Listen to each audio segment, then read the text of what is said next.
This is a story all about how my life got flipped, turned upside down. And I'd like to take a minute, just sit right there. I'll tell you how I became the prince of a town called Bel-Air.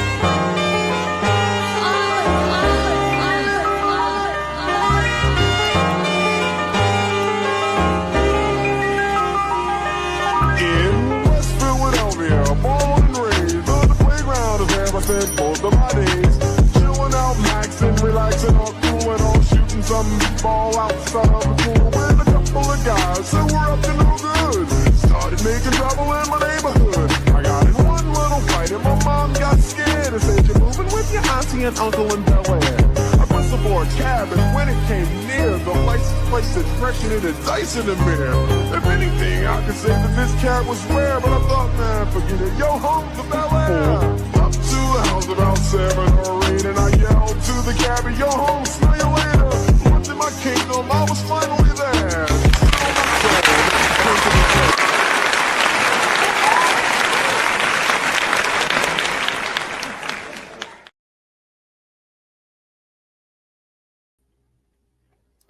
Welcome, everyone. So y'all know we've been talking about this for a while. Um, I grew up on the Fresh Prince of Bel-Air, and I was really enjoying um, the what do you call reimagining of it of Bel-Air. This is how you do a show when you want to redo something, when you want to repackage it, represent it. This is like a blueprint of how you're supposed to do this. And I am completely here for it. Like this is how you put a show out there. And y'all drop in the comments, how did y'all feel about Bel-Air? This was season 4 series finale. We have 4 seasons of it. Now season 3 I ain't really like that much, but I feel like season 4 they picked it back up and they really brought it back to the fans who were a fan of the original show. Like if y'all gonna recreate something, y'all need to repackage it and present it in a way for the nostalgia from the fans from the start.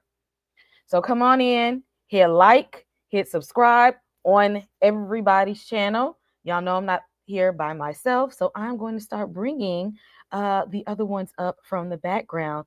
We are going to start with Candy. Candy, how you doing?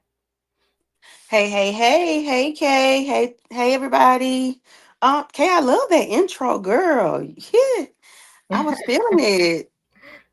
Thank you. How did you feel about season 4 and the spinoff? I wouldn't even call it a spinoff. I just call a reimagining of Mhm. Bel Air as a whole. How do you think that they did? As you said in the intro, it was the hey, how else could it be done other than this way? I wouldn't expect anything else from the creators with Will's input for it to be this way. It was totally different. However, they still stuck to the plot points. I enjoyed it. I really did. This was the best way to do it.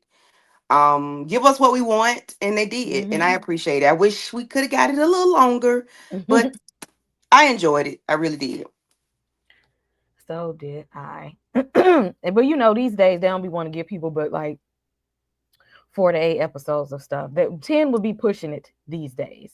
Right, 10 right, is right, right. pushing it. And I Um, understand, attention spans are shorter these days. I get it, but I do think we could have gotten a little bit more. We could have got at least 6 seasons out of this. they could, or at least a little bit more episodes in the season, because I definitely feel like there are some things that we could have put in there that we did not. Yeah, That yeah. they Some things could have been flushed out a little more, but Right, but time constraints when they tell you got like 5 episodes, 6 episodes, yeah, it's and then they only want to fit it in an hour length. But I definitely feel like there's some things that could have been in there a little bit more. But overall, when we say we want something reimagined and re-given to us like a remake, mm-hmm. I honestly think that this was a really good job. They did a good job Yes, of really paying tribute to the original series and making it fit in these times. yes, yes, yes. Yep. Let's see, because we have more backstage. Tamika, How you doing this Sunday? And tell us how your feelings about Bel-Air and as a series overall and this season. Hey, everybody. What is going on? Happy Sunday. I pretty much have the same sentiments as, what you guys was just saying. I liked Bel-Air, and it was funny because I was like, oh, because y'all know I get annoyed with the remakes and the reimaginings. I'll be like, why do we need this? Why y'all don't have no original ideas? So I was kind of skeptical. But then when I started watching it, they pulled me in. I loved it. I was like, okay, if you're going to do it, then this is how you should do it. I was pleasantly surprised. And then they ticked me the hell off with how they put out the episodes in season three. Season three was kind of like my least favorite. One and two was a little stronger for me. And then I was really disappointed with hearing that this was going to be the last season. I felt like we could have at least got 5 seasons out of this, if not just pretty much what y'all was saying, like even add on, make it 10 episodes as opposed to 8. And also, while we doing the 3-2-3, I literally remember us being backstage discussing it, like, oh, I hope they don't put the episodes out the same way. I hope we're not gonna have a time jump. And that's exactly what they did, what I didn't want. So I kind of feel like that's why I didn't really rush to watch it, because I actually just binged the whole thing literally yesterday. Well, half the day before and half yesterday, but I kind of waited, and I also think I just didn't want it to end. So when all the episodes was dropping and everybody else was talking about it, I was like, all right, I'll get to it. And I didn't want to see it go. It was kind of a slow start for the first half for me, but then the last half, child, I was emotional. I was tearing up. I'm like, no, don't leave us. This is such a great cast. It is. That's the one thing they got right Yes. with the acting. Um and the set design was put together really, really well.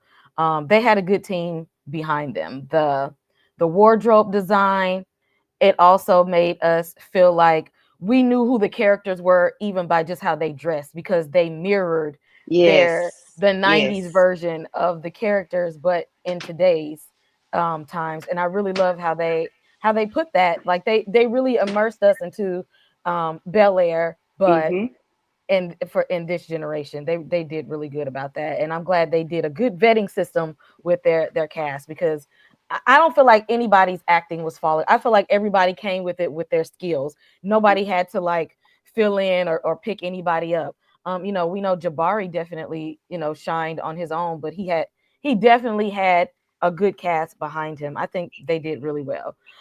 Before we get into the episode, we'll have I think EJ will be joining us in a little bit. So before we start into season 4, I want to highlight just a couple of things here. I may not have all of them, okay? I may not have everything that is here, but some things that stood out to me that they um played paid homage to for the Fresh Prince of Bel-Air. So we finally got the Carlton dance this season. Yes, I loved it. We got the handshake several times in this series, like with Will and Carlton, Will and Jazz. Mm-hmm. That we got the old school handshake. Let's see, what else did we get? We got OG Aunt Viv, the first Aunt Viv, because we've seen the Okay. second Aunt Viv in previous seasons, but they brought back like the OG Aunt Viv here. They brought back Tyra Banks, who was actually the OG Jackie Yes. from the Fresh Prince of Bel-Air. We have Will and Carlton doing that one dance that I just find freaking hilarious. And I'm glad that they put this in here. I actually loved that moment. It's one of the highlights of the Fresh Prince of Bel-Air. And y'all know when that song come on, they'll play that song in the club and everybody start dancing. Okay. And we do still yet. I mean, I don't go to the club now, but even at parties and things, we Parties, still would do that. exactly. We're gonna Family do that gatherings. dance. Okay. Yes. Thanks to Fresh Prince of Bel-Air. Yes. Yes. Yes. Exactly. It don't matter. We If still we know, gonna do it. millennials, if we hear this song, we know what we supposed to do. Okay. What we at? If we're at the grocery store, I ain't gonna tell no It, story doing it. exactly. Okay. We know how we supposed to act. And then one No. that I haven't seen anybody talk about, and I feel and I need some more people to have caught this. When they were doing their prom proposals, and Eli was singing to Ashley, and with his little promposal, he Yes. sung a little piece of the song that Ashley Banks sung in The Fresh Prince of Bel-Air when she was on that stage, and Right. Will Yep. and Carlton was dancing behind her, being her backup Uh-huh. dancers. He like sung like a few bars from that song, and I'm like, did nobody else catch that from me, Yes. or was I just all up in Fresh Prince of Bel-Air like I wrote the show? Y'all let me know. Tamika, was there any other little nods to the OG show that you found? And if so, um, what was your favorite little details that they added in from the original? I love the dance. I was in here so hyped. My son ran upstairs like, Mom, really looking at the TV, looking at me. I was like, okay, y'all, go ahead, get it. And even I think at one point Viv was joining Ashley and oh God, why am I forgetting her name? Y'all know I be getting Oh brain yeah, fog. and Hillary, you And right. Hillary, yes, and I think she started getting some pain, but she was doing a little bit of the OG dance in there. I said, okay, and I love seeing the original Don Dada, okay, on Viv come through. I was smiling from ear to ear. I really was. Oh yeah, I definitely forgot about that one. Yeah, she pregnant belly and all. She said, "I'm gonna get a couple steps. I might not do Yep. the whole thing. You get a couple steps in there." Y'all in the chat, drop down your favorite nods to the OG show, and did I miss any of them? If I missed And some also, them paying homage, let me know in the chat. Yeah. Also, when at the end when Tyra and Aunt Viv were talking, they did what Tyra and Will did in yes, the book. Oh no, Was it the you not. bookstore? Oh Yeah, yes, yes, I am. yeah. Damn. Damn. yes, I said yes, yes. yeah, Yep. I enjoyed it because it did have to be uh Will and a female doing it. It worked with Tyra coming in doing it with whomever. It worked perfectly. This was perfect. I wouldn't ask for anything else. Yeah, we did the moms club. I remember that. yes. And they Oh was yeah. trying to be shady. And when Carlton and Amara went to, shall we go into the chapel? I was like, That what was the? yep. That was one. But please don't do it. Don't do it. Now this wasn't in the OG show, but I feel like it was a nod to just pop culture in general, because and it's funny because people don't like Will and Jada have a media company called Westbrook Media, and they're the ones who produce Bel-Air. Like Bel-Air is Will and Jada show. And when Ashley was telling Hillary and Jazz, like, oh, y'all should get together and come up with a business called Edible Entanglements. I'm just like, oh, y'all trying to be funny. And the thing is, it's funny because it's like, we know this is Will and Jada show, I and heard they that, but I know, didn't pay that any attention. yeah. And they're like, we're okay with y'all laughing at us. That's fine. Y'all still gonna watch this show from our production company. We still gonna get our coins regardless. So throwing And did. exactly. Again, y'all drop in the chats if y'all found some little things in the show that we didn't see, because I'm pretty sure there are tons of, especially throughout the years of the show in general, there were a lot of nods to the OG show. So y'all let us know, and maybe they'll come up like as we're going through all the different characters in the show. Oh yeah, the Philly, that's a good one too. The Philly b-ball player that was trying to clown Yes. Carlton. Yeah, at the that's a good one. Yeah. Okay. I got it now. Okay. Cool. Uh-huh. Well, y'all, again, if y'all ain't seen season 4, this is gonna be a spoiler review. So if you don't want to know what's going on, put us to the watch later list, because we're gonna talk about all the details of the show. It is going to be heavily spoiled because this is it, y'all. No more Bel-Air after this. So we got to talk about it all the ways in which we can. So we are going to start with Hillary. And we're going to go through each character and talk about their presence in the show this season. And I kind of did it by the things that they were struggling with, because I don't know if y'all noticed, but it was something I definitely picked up on. Everybody had their own little individual struggle happening this season. It wasn't somebody being there to kind of be a support system to what somebody else is going through. Everybody had their own little personal struggles this season, which is definitely why they could have gave us at least, 10, 12 episodes. They really could have stretched Yeah, this thing out. they was going through it, honey. Exactly. Everybody was having stuff.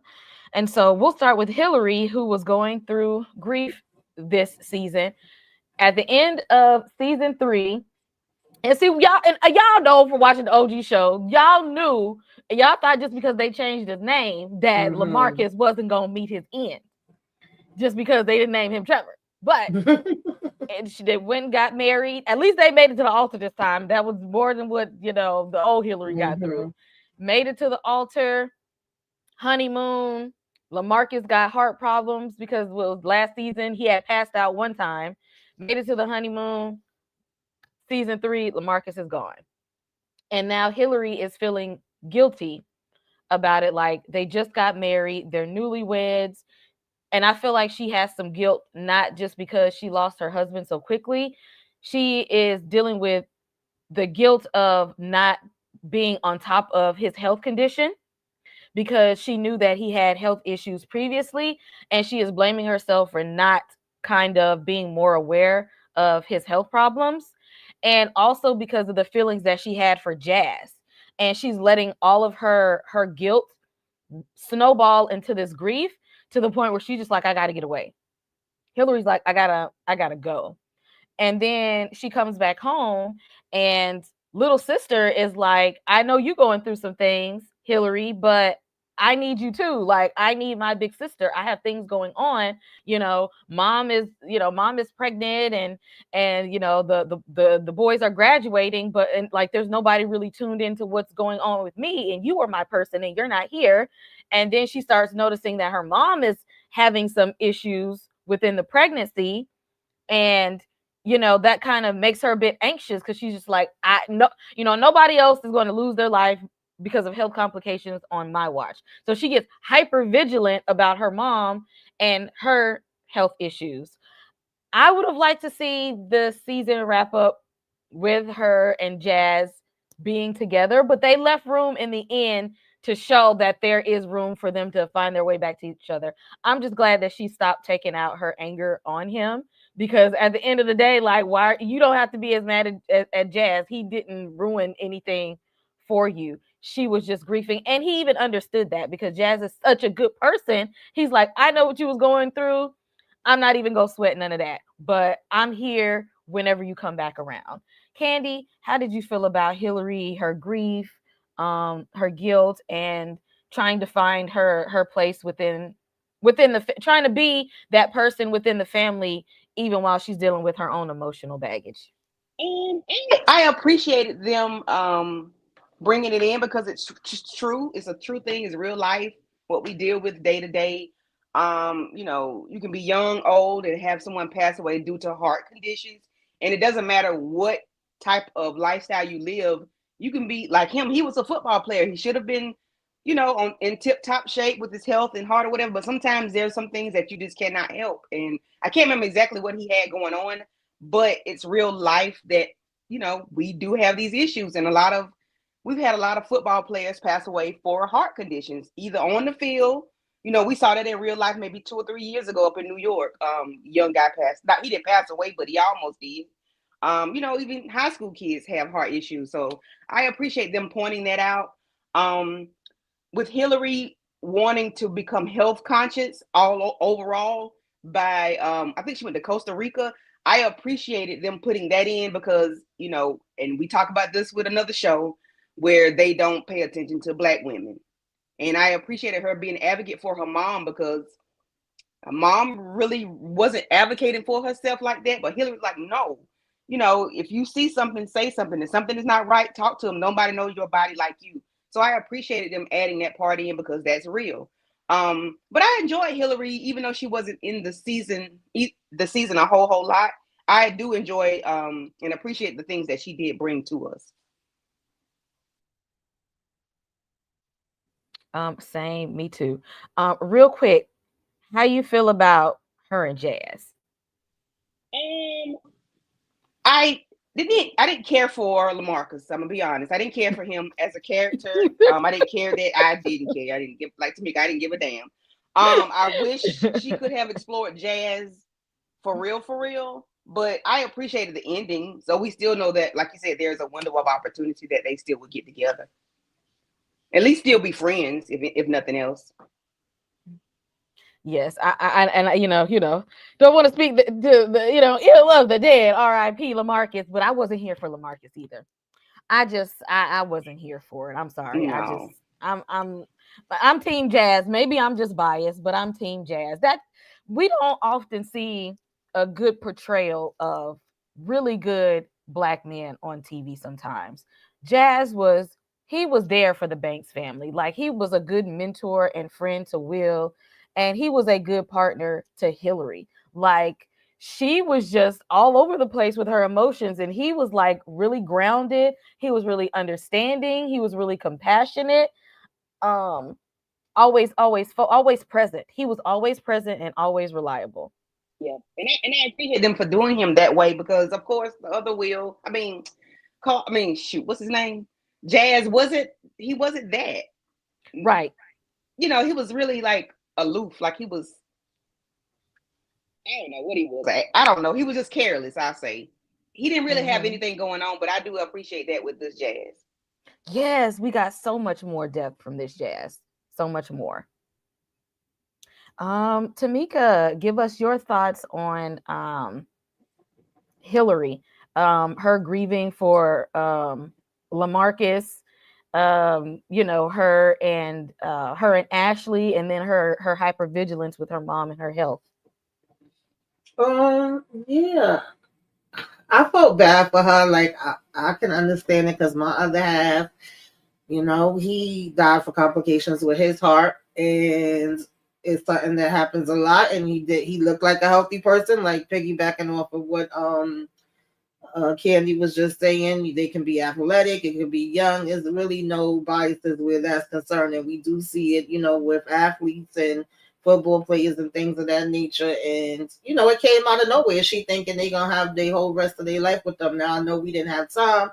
I would have kind of liked to see her really, have her reaction like right after this is happening and them we didn't have time for all that, but I would have liked a little bit more depth into that part. But it was like, okay, obviously she's still grieving, and like you already mentioned, she's feeling guilty because she felt like she was doing whatever with Jazz and she left him and then went back to him and now he gone. And of course that's gonna make her more aware. And like when you get sick or you see somebody sick and you lose somebody, I've been on both sides of that. Now you're more aware for yourself and for your other loved ones because you're scared of losing anybody else. So coming back home and hearing that her mom has this scare and it's like, okay, let's get into this and find out what's going on with you. I want to give you all these healthy things. Baby, I had a cousin of mine that was driving me crazy just recently. I said, okay, girl, like we gonna be healthy, but we ain't gonna be, overdoing this. But that it's all love. And also like the good and the bad side sometimes of social media, with getting up there and expressing what was happening. She actually was able to get insight from other people where it's like, hey, that happened to me too. So we could kind of narrow this down and figure out what is going on. And again, them showing Black women in healthcare. Definitely been talking about that and seeing that a lot lately. So I like that they were showing all those different aspects. But baby, when she came out her face to Jazz, I said, Hillary, no, girl. No, this is not his fault. This is not what this is about. That's not what we about to do. I was getting pissed for her at that point. But I still understood, and I'm glad that he understood, Yeah, I like how they did that. Because it is definitely real life. And and Hillary wasn't in the season as much because she was in Costa Rica, but every time she was on screen, they made her moments count. Yes. and let us know that she is a valued member within the Banks family. And also Hillary and Bel-Air had much more depths than in the sitcom. So I Yeah. appreciate even a much more Absolutely. Yeah. fleshed out And Hillary. I did like her and Ashley's relationship. That's the funny thing, because Ashley worked my damn nerves all throughout, child. But I love the fact that, she knows she could go to her big sister. They can have that conversation. Yeah. She could lean on her, and she gonna be real with her and honest with her. That kind of made me think about me and my little sister. So yeah. But Ashley by herself, child, well, I'm sure we'll get to it. Yeah, I mean, we definitely will. I think do I have that? Yep, definitely have her up here next. Now, personally, me, this is one of the characters that I actually like more in the sitcom. Yeah. Not that this is a bad actress or anything, but Ashley was definitely the forgotten child in the series. I enjoyed her more in Fresh Prince than I did in this one. Because I feel like they didn't know what to do with Ashley a lot of the times, or what direction that they were trying to take with her. And I feel like I understood her more in Bel-Air, and a lot of her things was just not fleshed out all the way, or was rushed over. Like, if I have any complaints in Bel-Air at all, and which I really don't have a whole lot of complaints about this series, I'm gonna start there. I don't have a whole lot of complaints about this show overall, except I just feel like they fumbled Ashley's character. I feel like this I is the most that agree. we've gotten from her. I did appreciate her throwing hands to that little girl at school. Personally, she had it coming, and we seen Hmm. Ashley was escalating for a while. I'm not mad at her. Okay, I'm not mad. She was trying to defend herself, and it was boiling for a while. But I did appreciate that. Ashley was trying to. She's been struggling with her identity, not only her sexual identity, gender identity, but her place in her family overall, because she's the baby of the family. And when you come after two siblings that are like, that are that they set the bar very, very high, and everybody's expecting you to live up to those standards. um like in my family, like me, my younger sister, and my younger brother, we are like stair step kids. And me and my younger sister, we kind of set the bar a little high for my younger brother, who just came in and did the complete opposite of us in general. And so just trying to find her place, and then finding out there's going to be a sibling after her. So she's just like, dang, I'm not even holding cards as the younger child anymore. Like I don't know what I'm supposed to do here. I do like that they added on that she was switching to the public school, because that's something that happened in the OG show, that she was tired of um being the token black. She was tired of being in a place where there was no cultural competency, no acceptance of who she was as a person, as a part of the queer community. She got tired of like trying to speak up and advocate for herself all the time, and feeling misunderstood, and missing her mentor, her big sister, that sisterhood that she had, because Hillary always had her back. And the relationship with Eli. Now, at first, like last season, I didn't really like Eli that much, because I was just like, I feel like you're gonna get her into trouble. But Eli really wasn't the problem. It was Ashley. Ashley was the problem all on her own. Tamika, how did you feel about Ashley Banks overall? And then they kind of skipped over, like, she was talented. Like, wasn't she a musician or something? Ashley was just. Then she was like an activist for a moment. I'm not sure what they was doing with She had a Ashley. lot of nothing going on, but you know. It Me, it was a I, whole lot. I had the same sentiments. I feel like they really didn't know what to do with her character in season 1 and 2. She really didn't have much of a place. I liked the Fresh Prince of Bel-Air, Ashley, a little better than season 3. We start trying to give her some places to go, but then I wasn't feeling the places y'all was trying to have her go. I was like, Ashley, if you don't sit your little ass down somewhere. She was definitely irritating my soul and spirit. I love, like I said, the relationship that her and Hillary have. Even her and Will, I feel like had a closer relationship in the original one.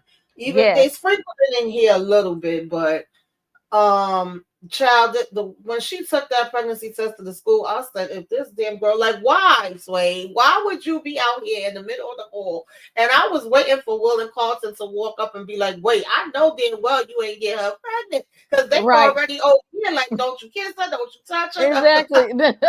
They was already on his head I top. was just trying to understand, like, what was your point, girl? Why would you do that? But by the end, I started feeling her a little bit more, because I do get the concept of you don't know your place. You don't really fit in anywhere. You don't feel like nobody sees you. You don't want to be, placed on Will or Carson or Hillary or anybody. You just want to be seen for yourself. And the only one you feel like understands you is Eli. I understood that part, but I was like, girl, some of this other stuff you're doing a bit much. And then I love the speech, the poem, kind of piggybacking off of James Baldwin and him, I think dedicating it to his nephew versus her dedicating it to her little sister. I was like, all right, Ashley, now this is what I'm talking about. I'm with you here. I'm with you when you write.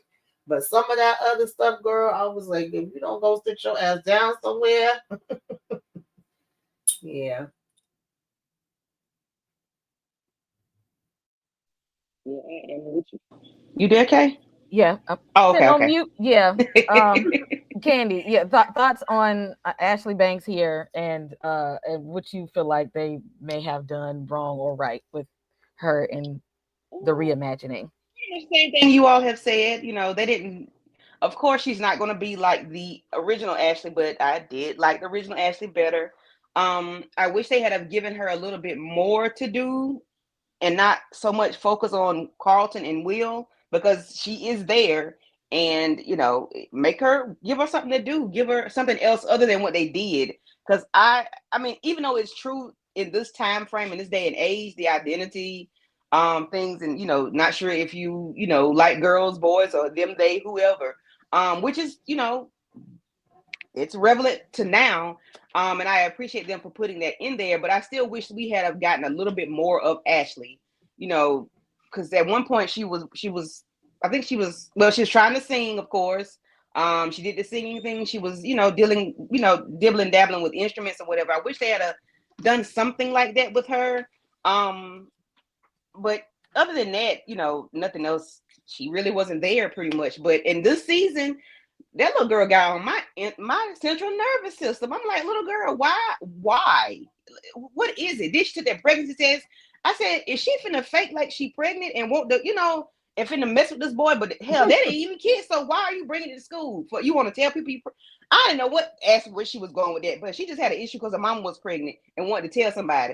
Girl, you could have called him and told him that if you want to do that. I'm like, why are you taking that to school? I didn't And then understand had that. the nerve to confront her mother in the damn living room when they were saying they have an announcement like, you ain't gonna say you pregnant. I'm Business. like, girl. That was none of her business. Like, girl, stay in the child's place, okay? Like, you're doing a little too much. But she didn't have enough to do. That's why she did that stupid shit, because she had nothing else to do. So there's that. Exactly. I feel like that was some real only child behavior. Yeah. It's a real only Ain't got child, an only attitude. child, youngest child, forgotten child. Like, what is happening here, Ashley? Let's reel it back in for somebody who's trying to grow up. That was real childish. Yeah. that was childish. Moving it on to the next sibling now, because we got to spend some time on Carlton, because Carlton has been a trip every last season. Because what do you mean you had it out for Will since y'all was kids? You was on his neck since y'all was children? That you were so threatened by your own cousin, like you tried to detour him from getting into a good school at a young age because you felt threatened by him? Like, Carlton, I do appreciate that in the end, he decided to go to an HBCU, because he's finally got it off of his chest that he's just tired of pretending.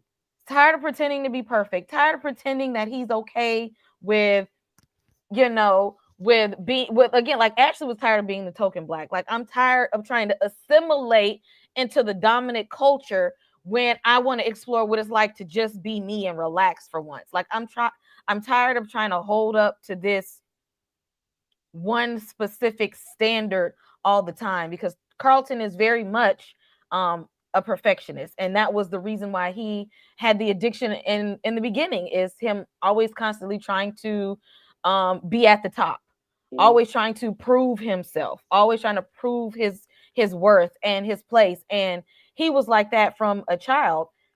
And Carlton was trying to make sure he lived up to his parents' standards from himself, make sure he tries to, make sure I'm at this all white school and I have to be perfect, because, if I do anything, it's going to reflect on my family and black people as a whole. So I have to put my head down and just go along with things. I'm the only son in the family. So I have to make sure that, I'm strong enough to also be the man of the family, and to be able to carry all of these things on my back, and to live up to the standards that everybody sets for me. I want to prove to them that I can not only do that, but I can do more, and I can exceed everybody's standards. And in doing that, he became his own downfall. Like, he knew in the beginning him and Amir should have never been together, because y'all both have an addiction problem. Then you steal this girl's story so that it can help you get into college, and not even give her the credit for it. And then, knowing you really don't even want to go to this college, you've been sabotaging your own cousin y'all's whole lives. And Will had been nothing but good to Carlton the whole time. Will was a very, very good cousin to Carlton. And it took Carlton way too long to see that. It took Carlton way too long to see his only friend in life was his cousin Will. Yeah. The only person that was ever really the only person that truly seen who Carlton was Will. The only person who had ever really truly seen him. And he had been trying to sabotage his own cousin out of jealousy his whole entire life, and trying to be so perfect that you're not even speaking up for yourself and trying to figure out who you are in the end. And now you mad that you have anxiety, and then you taking it out on the only person who really saw you this whole time.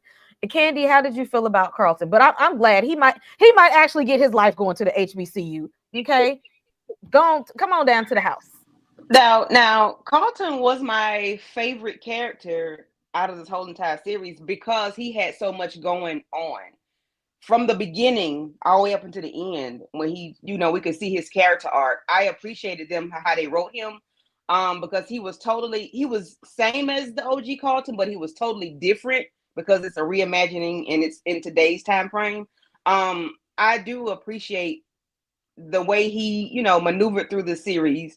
A lot of times he got on my nerves, but I still liked him because he had a lot going on. He was addicted to drugs. He had anxiety. He was, and I think because of the lifestyle that he was afforded to be able to live, that's what caused him to do those things. Being on drugs and the anxiety, like you have to live up to your father, who's a Princeton man. You have to live up to these things, and because y'all live in this $1 billion home or $1 million home, you're in Bel-Air. So he had a lot going on, and to not look like everyone, he had to do more. He felt he had to do more. And going back to season 1, where he allowed his friends to use the N-word. And Will was like, hell no, like, we don't do that.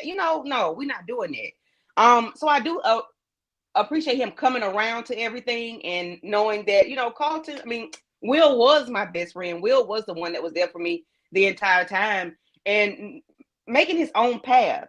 Now, I did not like Amira from Hello, because she seemed like she had some evil shit with her, and I didn't like her. But okay, they still together. I'm glad they did not go down the path of destruction and getting married. But I appreciated him when I saw him being a Morehouse man. I said, yes, sir. Yes, ma'am. Thank you very much. Because he did not need to go to an Ivy League school being this Carlton. I think Will would be fine, because Will is well rounded, but this Carlton, he need to go. He need to go home. He need to be at home with his people.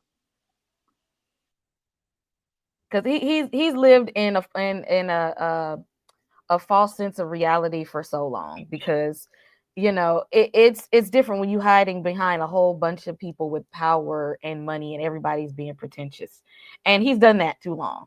He's been there, he's done that. Like we need you to come and step over into the real world and be around more people who are like your cousin and who are like Jazz and that are just grounded, and they're not trying to impress people. They just want to they want to see you for who you are. They want to allow you the space to be yourself, because black people aren't monolithic. Like he might, go to more and see that there's more black people who are like him. Yeah. Like it's okay to be yourself, Carlton. Mm-hmm.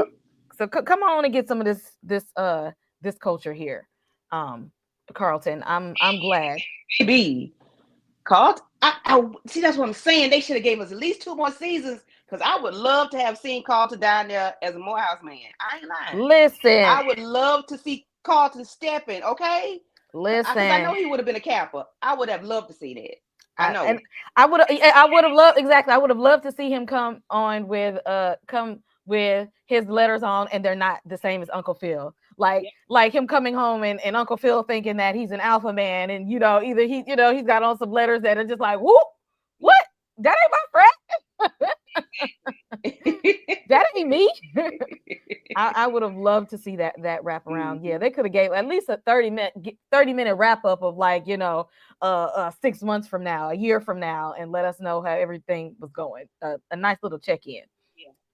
Tamika, how did you feel about Carlton this season and his character arc overall? Because I'm glad they showed, like, Carlton, you hated Will your whole life. Carlton came a long way. He Like did. this was definitely a big character arc. I was not surprised though when they did the flashbacks, and I did love seeing little Carlton with Phil telling him, you got to learn this math and you got to get in this school. But I was not surprised when he's having these interactions with Will, with them being younger, and Will knows the math problems, off the top of his head. It don't take him no time, whereas Carlton is here trying to practice and get it, and then he's good at basketball, he's good at math. So already Carlton is insecure, feeling like, no, you don't want to come over to that school. It's bougie white, rich people, and you ain't gonna be able to handle it. You need to stay over here in Philly. Like I felt like that was true to Carlton, but honestly, even though I do feel like, of course, all parents have expectations for their kids, and Phil is trying to teach him things, and he even admits, like, maybe I went too far with it. I honestly feel like Carlton was harder on himself and expected more for himself and stressed himself out a lot more than even his parents was. I feel like he put the weight of the world on his shoulders. And sometimes we are our toughest critics. We are hard on ourselves. We do feel like no matter what we do, we ain't doing it right. And I think that's where the anxiety and, turning to drugs and everything else came. But to know that he used to sit there and let people say the N-word, but now you got these guys coming down the hall with the white shirts on, and he like, oh, hell no, take that off right now. I said, okay, I'm coming through with the knuck if you buck, like you ain't about to do that in my face. Go somewhere else with that. And him realizing once, Phil's, I think it was his son friend, came to give him the breakdown of how it works in Princeton, and saying, damn, that means that's gonna be 4 more years of me going through what I just was going through in damn Bel-Air Academy. Like, no, I don't want to do that. So I like how they switched it up, and he was going to a HBCU. I love that part. I didn't want Amara back, baby. When they showed her, I said, what is she doing here? I didn't feel like they needed her back. She was never my favorite person. However, and I was so mad at him when he stole her story. I said, Carlton, now come on. Like, you was just doing good. And now you felt like, because to me, his story by itself was enough. You did not need to take her story. She has her journey. You have yours. And if they wasn't willing to accept that, then, it is what it is. But no, he want to try to add a little extra on it. And the fact that the, what was she? The guidance counselor, I forget what her title was, but that she automatically thought it was Amara that was lying about it and was like, oh, you need to apologize, and just automatically thought that Carlton was the one that was telling the truth, when we all knowing that that's not the way it went. And I'm waiting, like, are you going to stand up? Are you going to say anything? And he going to her like, what do you want me to do? I was pissed with him with that part. I'm like, you out of damn line. But I did feel like later, she was bringing some truth to him, but I also was getting scared because with them two, I feel like it's always a different high. Like, yeah, now we're not getting high off drugs, but we get high off the adrenaline. We get a high off the rush. We get high off of doing the spontaneous things. We saying, oh, it's life, speaking to us and this and that, and then the cards and all this other stuff. I said, child, no, it's really not, okay? So when they went there and then that phone ring and stopped them from getting married, and it was like, is this a sign? I was like, yes, I'm glad that they both was like, yeah, let's get the hell up out of here. Like, this is not what we should be doing. Right. But it showed some growth in her character as well. And then really the way they interacted with each other was the way I was expecting Will and Lisa to interact with each other. So I was kind of surprised with that because Lisa and Will, we'll talk about them, went a whole nother direction. But I love the fact that Phil was like, it's on you. You the one that got to make the decision. And even his mom was like, he'll get over it. It's your life. Like, you're the one that has to live it at the end of the day. So, that was the lesson he had to learn. But I loved it. I was like, okay, Carlton, now we talking. You came a long way. Yes, he did. I was so afraid for him in the mirror this season. I said, "Oh God, what are they going to do?" I was, because they was all over the place. Right, and the worst thing they could do was go to the chapel. But I'm glad they did not make it. Didn't finish it. Because Carlton then had him a new boo. Ooh. And then was trying not to let him Mira, whatever I used to call her, Ghetto Ariel. Yeah, with that red hair. Ghetto Ariel, not let her know that he was seeing somebody else. But and I don't even know how she ended up at Bel-Air Academy in the first place. Because girl, why would you even be there? Right, like your family got that kind of money for you to go here. Exactly. I'm like, since when you got money? The way you was over there at his house trying to steal stuff, right. I don't know how you could even afford to be in this location, ma'am. But I'm glad. I'm just like, we ain't even need to spend too much time on her because we seen way too much of her last season because she really got me upset. And they Carlton, when once you get to the house, we just gonna have to worry about somebody else. Let's move on. Spellman is right across the road. It's time to move right on along. And I also like, I'm sorry, I didn't mean to cut you off. It just popped in my head. I also liked how, Carlton would have the conversations with Will, like, if he was going through something where he was with his dad or whatever, he would kind of point out things to him. And then when he went to Phil, when Phil was acting a whole mess with Lou, and then he had his little moment with Ashley, like there was different times that he actually was giving good advice, to the other members in the house, or he was stepping up. And then I was a little shaky, worried when he had to step up when Phil was telling him, like, I'm counting on you. I'm like, oh Lord, don't put too much pressure on him and count on him because then he may crash out. But he literally was like, I got you. I'm going to do this. So we saw that growth in like a couple of different aspects, and I did like that. Yes, we did. So I'm glad that Carlton wrapped this up before he could continue to be a villain. Before we keep going, I gotta shout some of the people in the chat. Before we get to Uncle Phil and Jeffrey here, I kind of put their stories because they were very intertwined this season, like heavily. So we can't talk about one without the other. We're gonna talk about them together. So we got Lawrence in the chat with the Lawrence report here. Let's see. Michael in the chat, how you doing? Who is this? We got Shanna MCD checking in with us. John Watson checking in. Who is this? Renee Beckham checking in. Trina checking in. Let me see. Am I skipping anybody?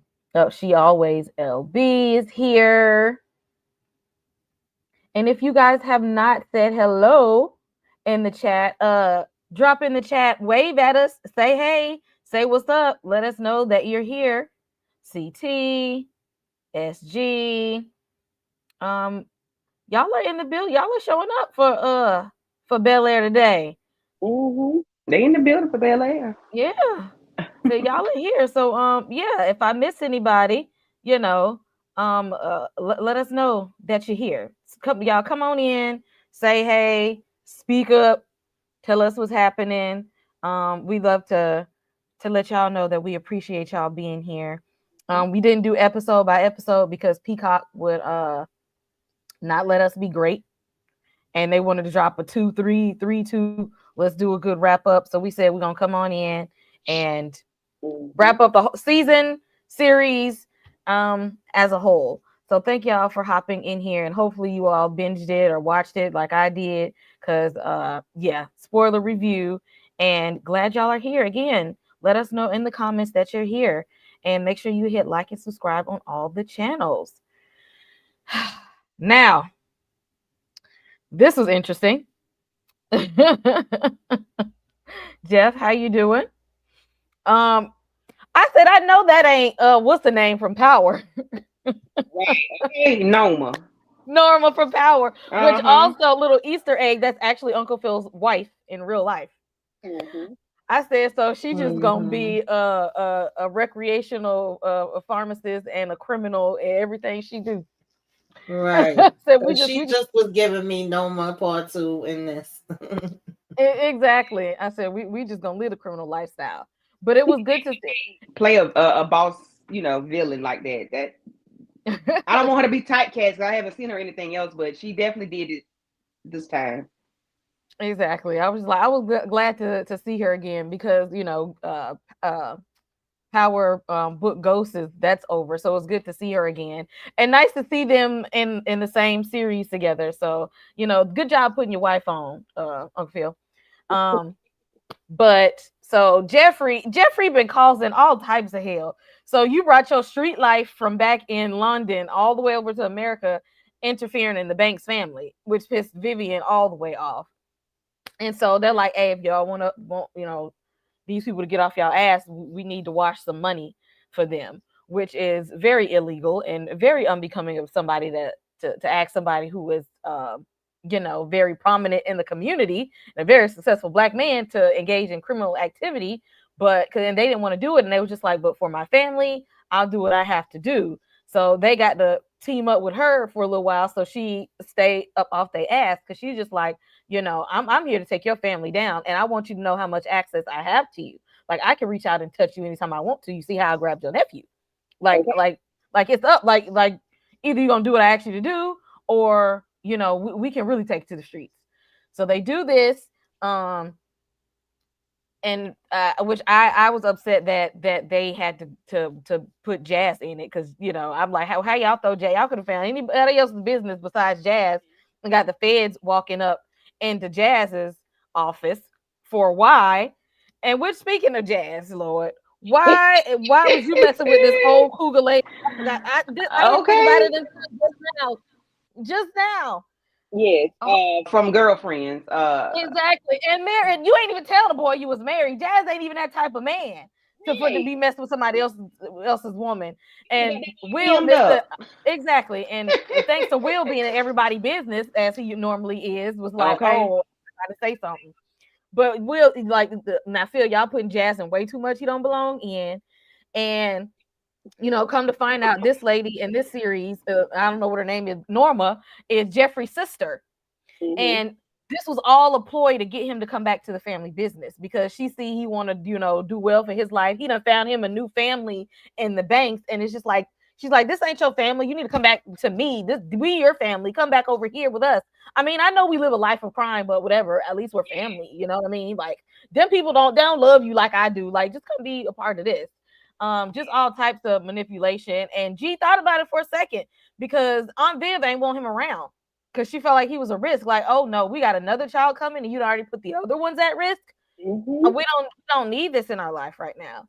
And I'm glad they did flashbacks of Phil and Jeffrey's friendship, to show that they've been hanging tough for a long time. Like, Jeffrey is not just a friend; he's a part of their family. Mm-hmm. And one thing that they did do with this is they kept the situation with Jeffrey and Norma and washing up this money. They kept it away from the kids. They did Yes. open up. I'm glad he told Jazz what was going on, so that he had plausible deniability. Right. Um, but they didn't put the kids in this, Mm-hmm. and I'm glad, because they didn't need to know. It wouldn't have benefited them to know any of that at all. They didn't need to know what was going on, and because Phil is trying to teach Carlton and Will to be better. Like, I want y'all to be more independent. I want y'all to be, good young men, do the right thing, and be able to live an honest life. They didn't need to know what was going on behind the scenes. And a Like good you parent protects your kids from said. things that are going to be harmful from them, because they wouldn't have benefited doing that, because Will is nosy and would have tried to do something, and Carlton already got anxiety. Because Will is nosy, they became Bash Exactly. and Bash. Exactly.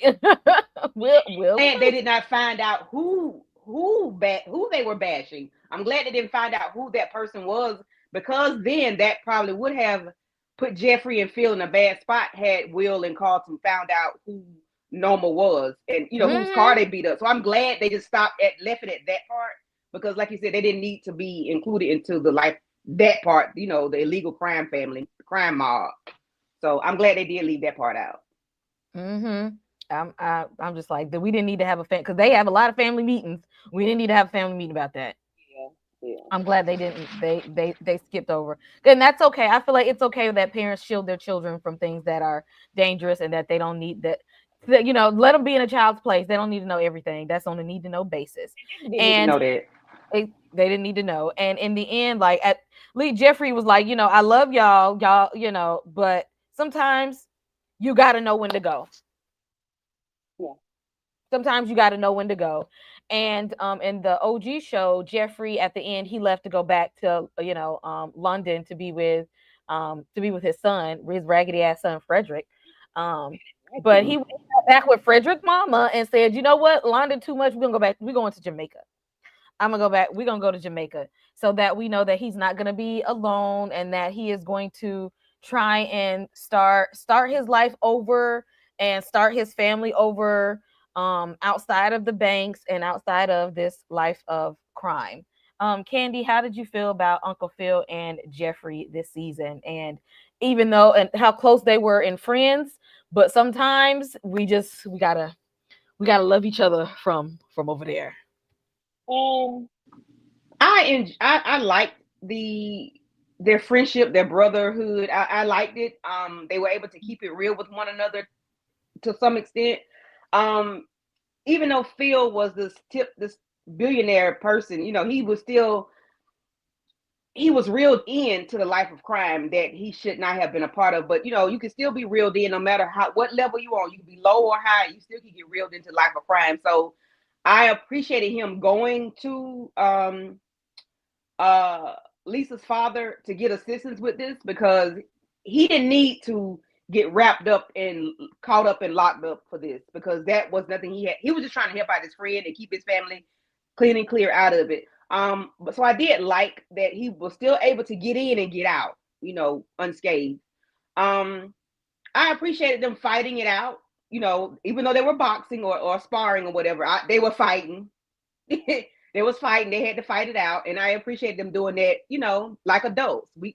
I'm pissed off at you. You pissed off at me. Let's fight it out without it being that way. But we know that's what they were doing. Um, Him being the godfather too. I think he's the godfather of all the children. Because Mm-hmm. Mm-hmm. even Will coming in. He's Will's godfather. He told Will at the end, "I know how to find you, even in Philly. I can find you," and we And know he can, exactly, because and we season one, what he did, okay? Jeffrey is well connected and don't play no games. And we see why. Hell, who his sister is, a cuckoo Norma. I don't know her name in the show, but she gonna always be Norma, okay? Um, I appreciated him being that way, because his sister called him the house ninja. I appreciated him holding his position, even though he's not just that. And you can call me whatever you want to call me, but I know who I am to these people. They treat me well. I am their family. I'm the children's godfather. That's my brother and that's my sister. I appreciated him still, even though he had to do this, he was still, there for them. And I just appreciated that from Jeffrey part. But Phil, I was very disappointed that he would do that, but I didn't know why he was there. I didn't know what was going on with him. I'm like, why are you doing this? I understand, because Jeffrey brought it to him in a certain way, and it's to protect the family. But I'm like, damn, Phil, why are you gonna do that to Jesus, Jazz? Like, why would you put Jazz in that position? But of course, we knew he had to do something to make it, look right, so everything could flow well. But I do appreciate, I like Phil from season one up until now. He was always just rooted in love, rooted in, being a father, a provider, and a protector for his family. And he was there for his wife as well. So I did like Uncle Phil. I didn't have an issue with Uncle Phil other than this season when he became whatever money launderer. But we know why he did that and ended up getting out of it. So I did appreciate that. And we didn't need Yeah, to see Frederick this was DeMarcus. kind of I didn't like him. We didn't need to see Frederick.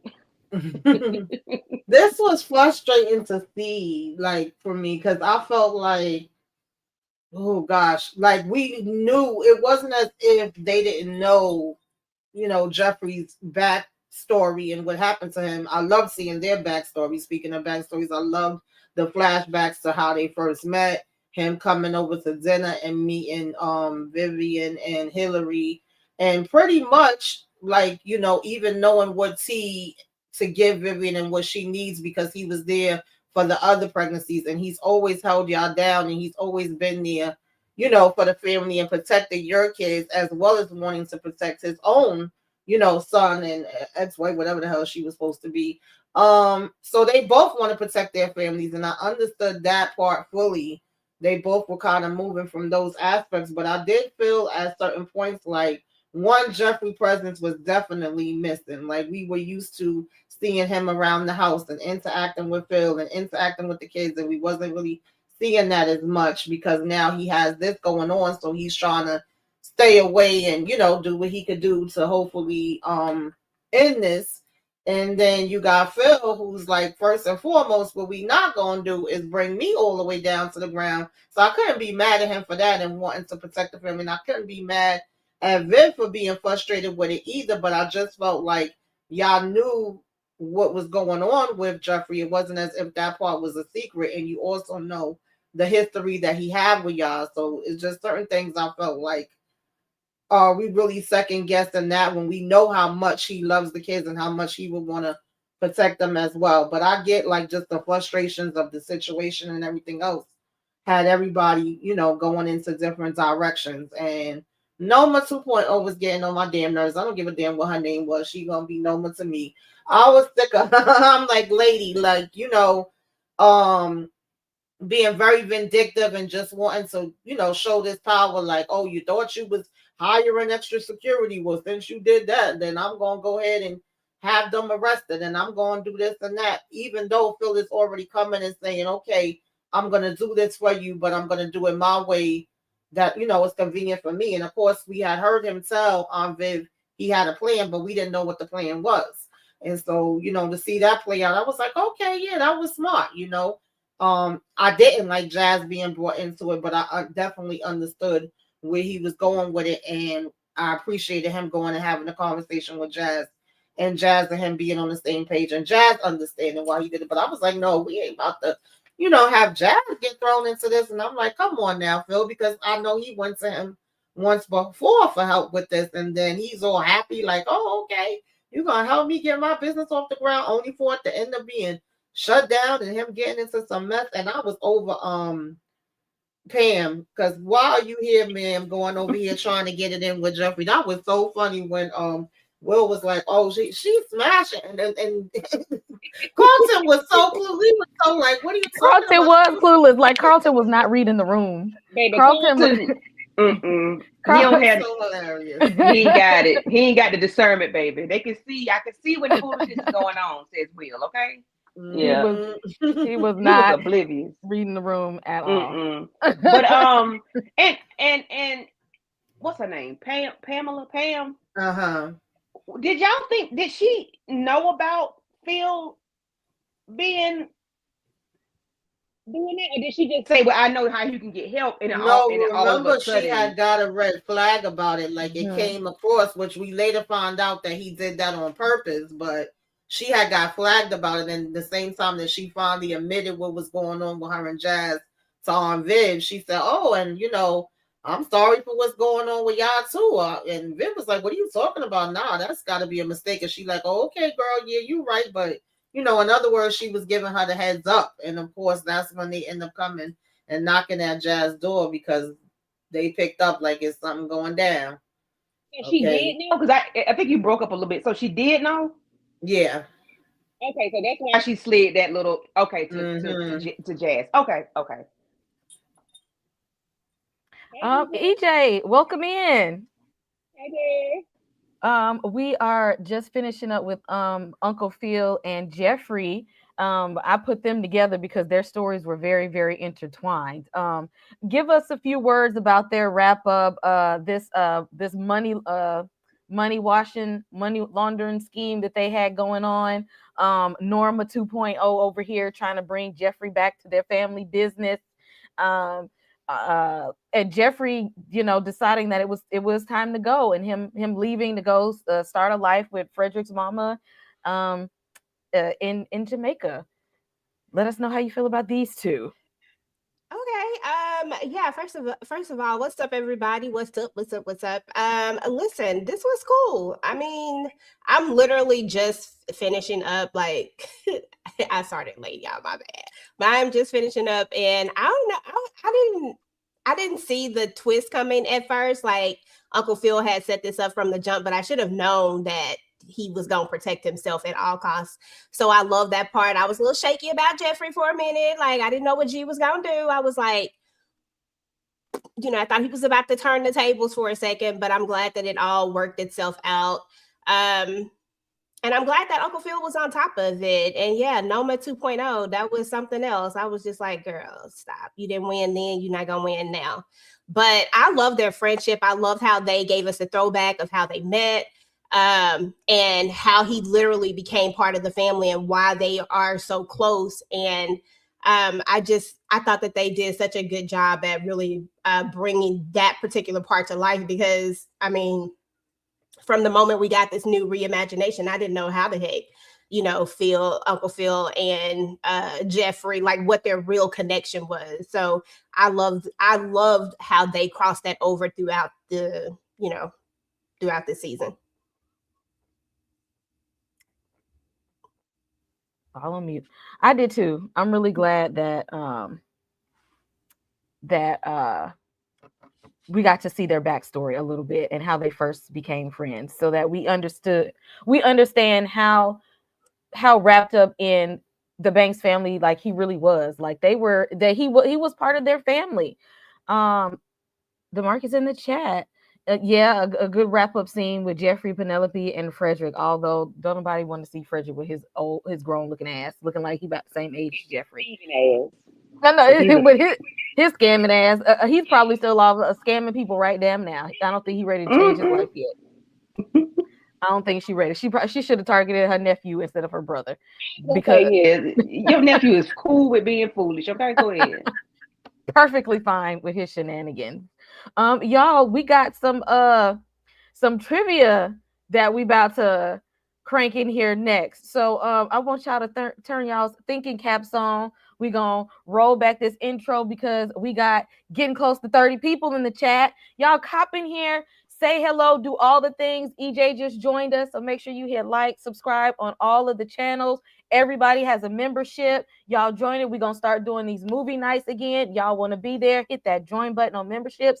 And if you're liking the show so far, if you're liking the discussion, go ahead and throw somebody a super chat. Somebody. This is a story all about how my life got flipped, turned upside down. And I'd like to take a minute and just sit right there. I'll tell you how I became the prince of a town called Bel-Air.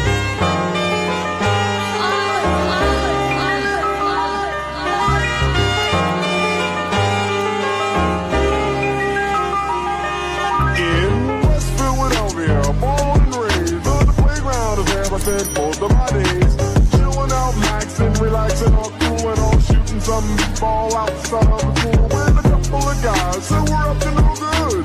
Started making trouble in my neighborhood. I got in one little fight and my mom got scared and said, "You're moving with your auntie and uncle in Bel-Air." I whistled for a cab and when it came near, the license plate said freshening and dice in the mirror. If anything, I could say that this cab was rare, but I thought, man, forget it. Yo, home to Bel-Air. The house about 7 or 8 and I yelled to the cabbie, "Yo home, smell you later." Once in my kingdom, I was finally there.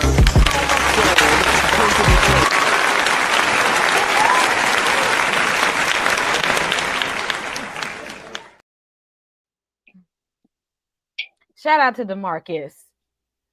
Going around with the the super stickers, making sure everybody get a little something, something.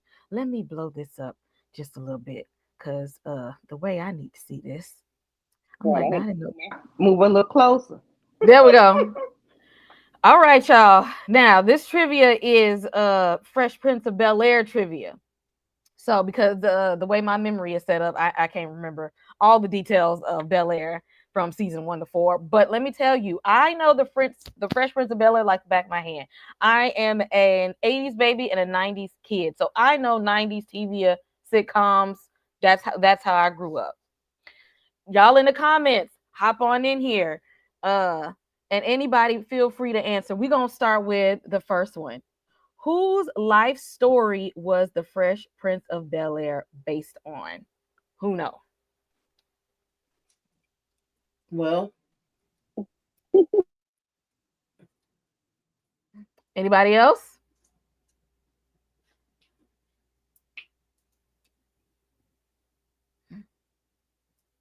Anybody in the chat? Whatever Tamika said. I agree. Who was What did Tamika say? the Fresh Prince of Bel-Air? And somebody in the chat got it. Benny Medina, Okay, yeah. producer of the show. Actually, this actually was based on his real life story of him DeMarcus. growing up in West Philadelphia and getting in trouble, and his mom sending him to live with his wealthy family in California. Somebody got it. Well, I knew that's what it was, but my child called my cell phone and it messed me up. Um, next question. In the original show, The Fresh Prince of Bel-Air, who played Ashtray? Who was the original Ashtray? He's oh gosh, what's his name? He got a funny name. I'm sorry, it's not a funny name, it's a different name. Yeah. He played, oh, what's that man's name? Oh gosh. Even if my life depended on it, I'm sorry, I'm dead. Accent. What's his name? I can't think of his name, but I know what he looks like. He's a dark skinned guy. Uh-huh. And he played in the oh gosh, what is his name? He played a basketball player from New York one time in a movie. And what's his name? I'll give y'all a hint. He was War Machine and all the Avengers movies. And I want to say he was in A Lesson Before Dawn. That's it. Yeah. Don Cheadle. Yeah, Don Cheadle. Yeah. Thank you, DeMarcus. There you go. I knew the last name was different. I just can't remember. Next question. Who sung at Baby Nikki's christening in the OG? I really gotta go rewatch this. Yeah, and this was around Christmas time. Boys to men, boys to men. There we go. Hold on. I got something for y'all. Hold on. ABC.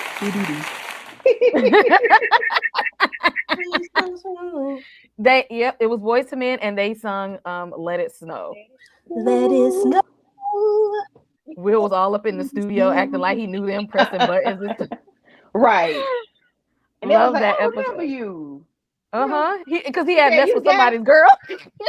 She messed with this guy with some big lips. Oh. I'm like, well, you about to get beat down, okay? About to get jumped by Boys to Men. Now, everybody better know this one right here. It's the only one I know. How did Trevor pass away? Hillary Banks, will you marry me? The only one I know. Trying to be extra.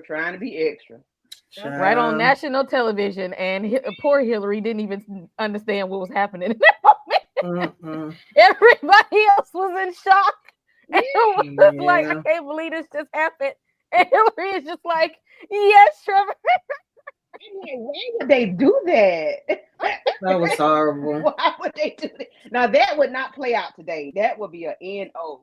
Hell no today. Okay. And yet Belle Biv DeVoe was also in the Fresh Prince of Bel-Air, and Will was all in their way too. Always meddling. Didn't get the furniture put back in time. Painting on the wall. Yeah. I'm telling y'all, I loved Fresh Prince of Bel-Air. Yes, Trevor passed away trying to be fancy with his proposal and go bungee jumping. That was at and the point in my life where I said, you know what? I know one thing I'm never gonna do. Facts. And Hey, that's Inga bungee jumping. Binga. Hey, Inga. Never ever doing it. Never. Thanks, Trevor. Last question, everybody. Who produced the theme song? And we just listened to it. I ran it back. Just y'all can be ready. Who produced the OG theme song of the Fresh Prince of Bel-Air? To that man.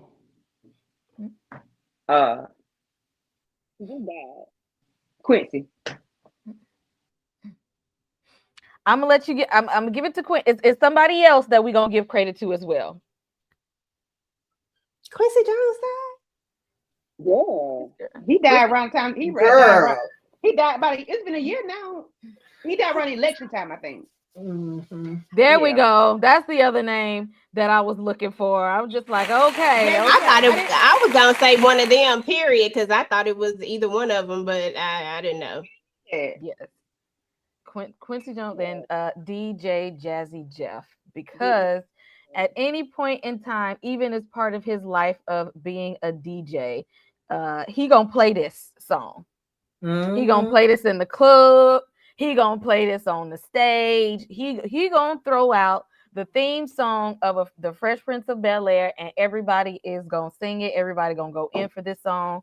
I can't think of a more famous and more well-known television show theme song. If y'all know another one that lives up to the Fresh Prince of Bel-Air, y'all know. But who's up there with the Fresh Prince of Bel-Air theme song? Jefferson's Good Times. Good Times is one of them. The Jeffersons. Oh, that's a good one. Family Matters. I mean, for me. I don't know the words to that one. I know the beat to that one, but I don't know the words. I know the words to the Jeffersons for sure. Good times, anytime you need a I know the different world. Different world. Yeah, that's definitely one. I could sing any of those. They used to play at my son when he played basketball in high school. They would play the Fresh Prince doing the that song during the basketball games, like at halftime and whatnot.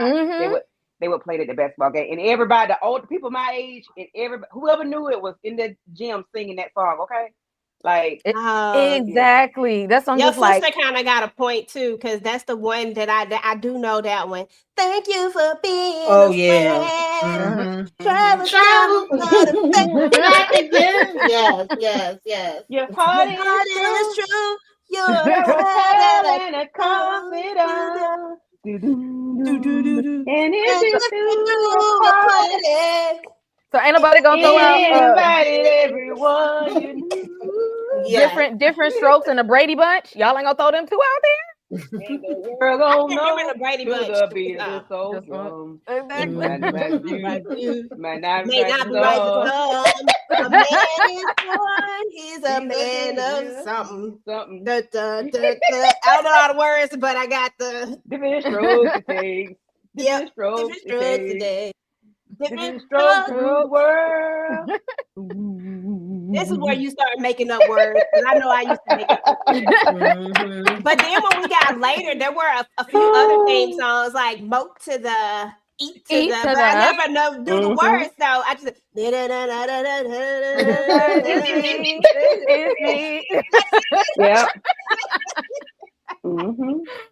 And the but you know, the theme song. They don't do theme songs like they used to. Not like they used to, girl. I think I ain't even gonna lie, y'all don't judge me, don't say nothing, because you know I love a good theme song, because I be on them theme songs, but they don't have a lot of good ones. Honestly, I still think right now, the Family Business has one of the best theme songs. And I think Outside maybe of because of network television, they don't really they do Yeah. music or whatever. Like you'll mhm. just hear some music or whatever. It's never a Yeah, it's never a song. thing anymore. It's just like, Hmm. yeah. I'm trying to think outside of Power, what other radio theme songs that they playing on the radio? Because they're gonna always play the Fresh Prince of Bel-Air, but they'll play Power theme song Yeah. on the radio. Because it sounds like a radio song though, so it don't even really sound like, it don't sound like a theme song, like Mhm. how the song like Fresh Prince sound like a theme Mhm. song. The other ones, they all sound like a theme Mhm. song, but 50 Cent songs sound like 50 Cent songs. I'm sorry, they don't sound like a, I mean, I know that. And I think a lot of those theme songs were written by the same person too, if I'm not mistaken. I have to go back and look, but because me and my homeboy would always go back and forth about theme songs, and I Oh think a lot of yeah. them were written by the same person. Mhm. Mhm. That's what's up. Mhm. Oh yeah, they don't make television theme songs like they used Not to, like they y'all. used to. Like They y'all ain't forgive nothing us. like it used to be, Mhm. okay? We all Yes. some Yeah, the TV movie junkies here. soundtracks was fire, okay? Yeah, Sleeping, we they can be talk about that sleeping on all those day. too these days. Exactly, sleeping on the movie soundtracks too.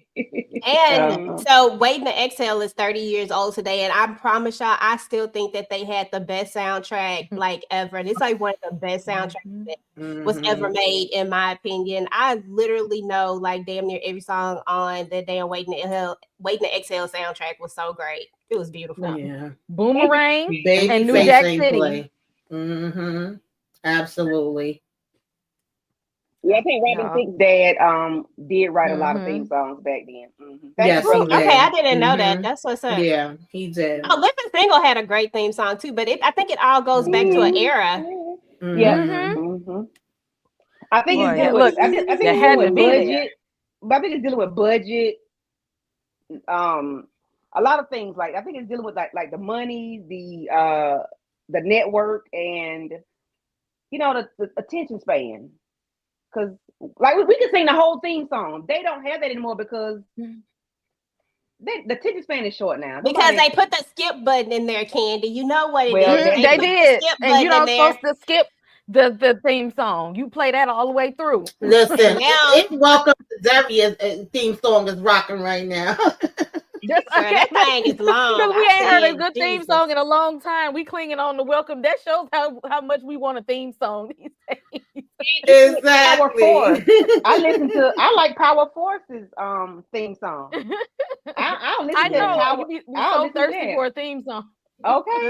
I, Mm. Money, power, Powers, sons of sex. power, some. I don't even know the thing. I just be like, I listen to Money, it too. powder, I got that powder. power. money, like that.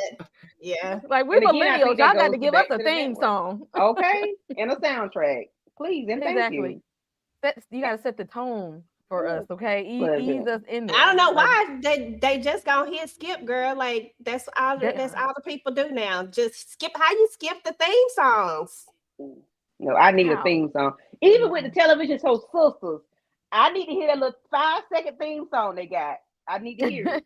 I need to hear it. Mhm. I We need to need hear it. to. I like to hear the theme songs too. I ain't gonna lie. I like to hear Yeah. like at least a piece of it, and then I'll be good. Yeah, because I'll be in here like family business. Why Okay. we all here.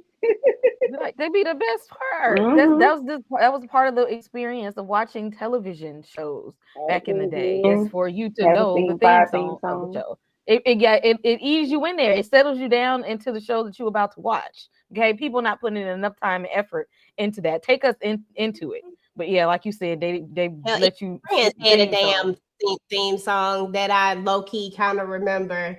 Not the whole thing, but like I remember just like you know what I'm saying? Like sometimes I think it's like about the groove of it too, like you said, getting you settled Mhm. into it. Like you kind of get hyped when the music come out, like depending on the type of show it is, of course. But like if it was a show that's supposed to be funny, the theme music was usually kind of like a bubbly type of thing that kind of just like, oh, okay, let's, you know.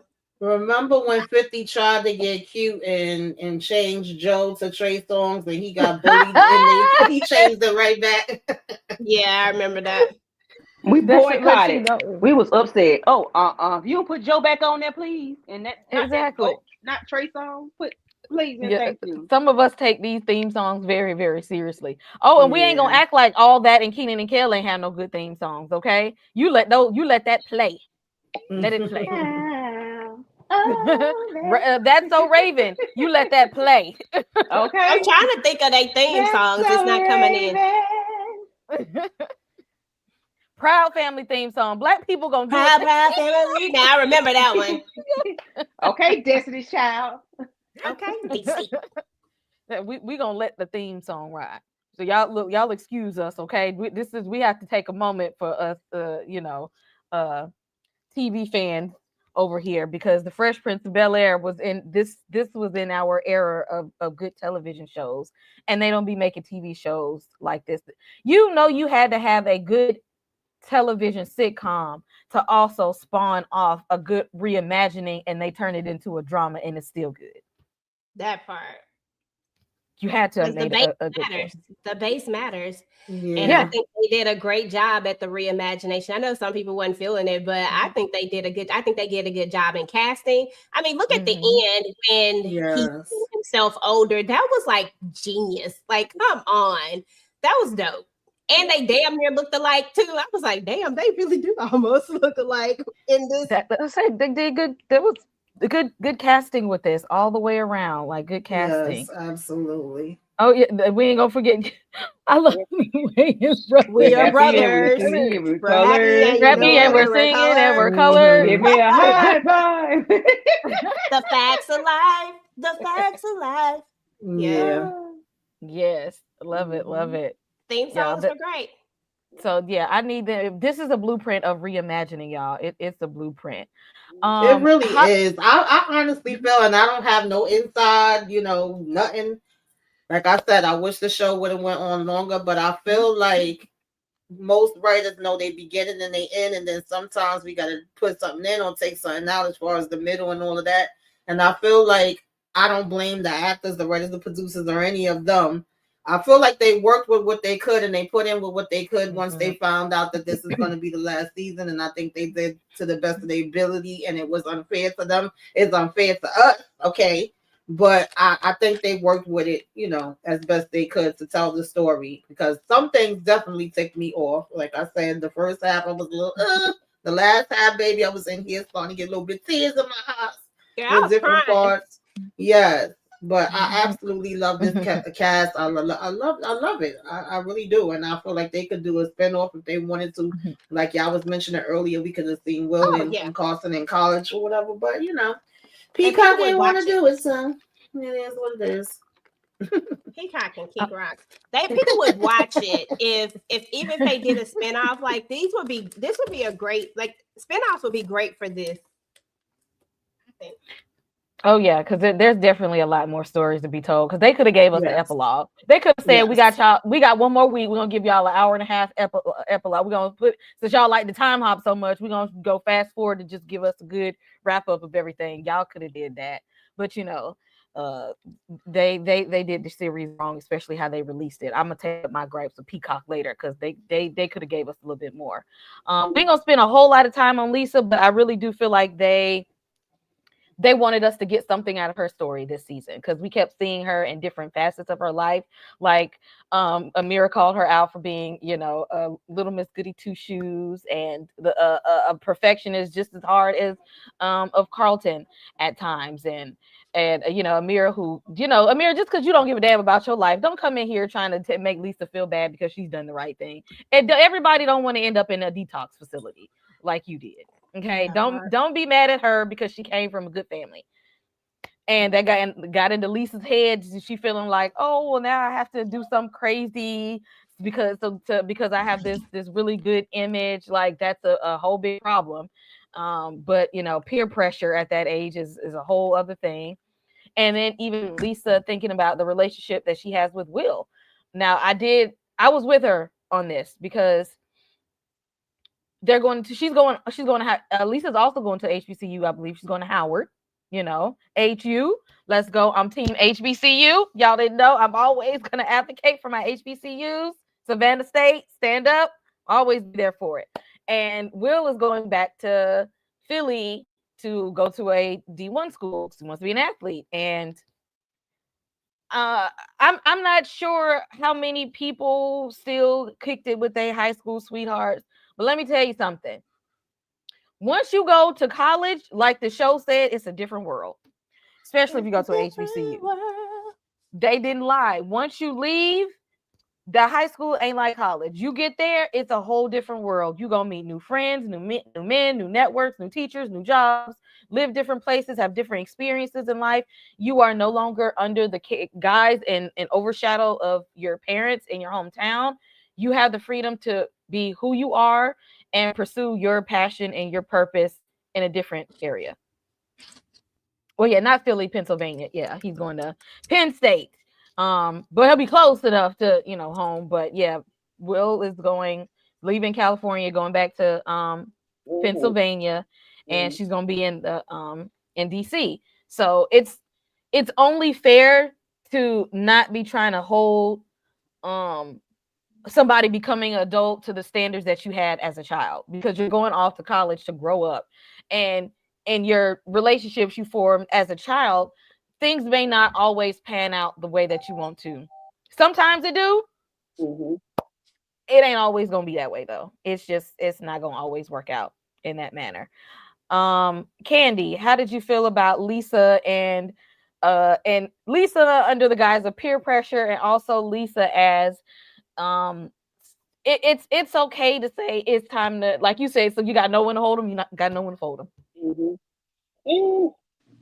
I appreciated them, separated, even though it was off of some bull crap in that island, Smash Island.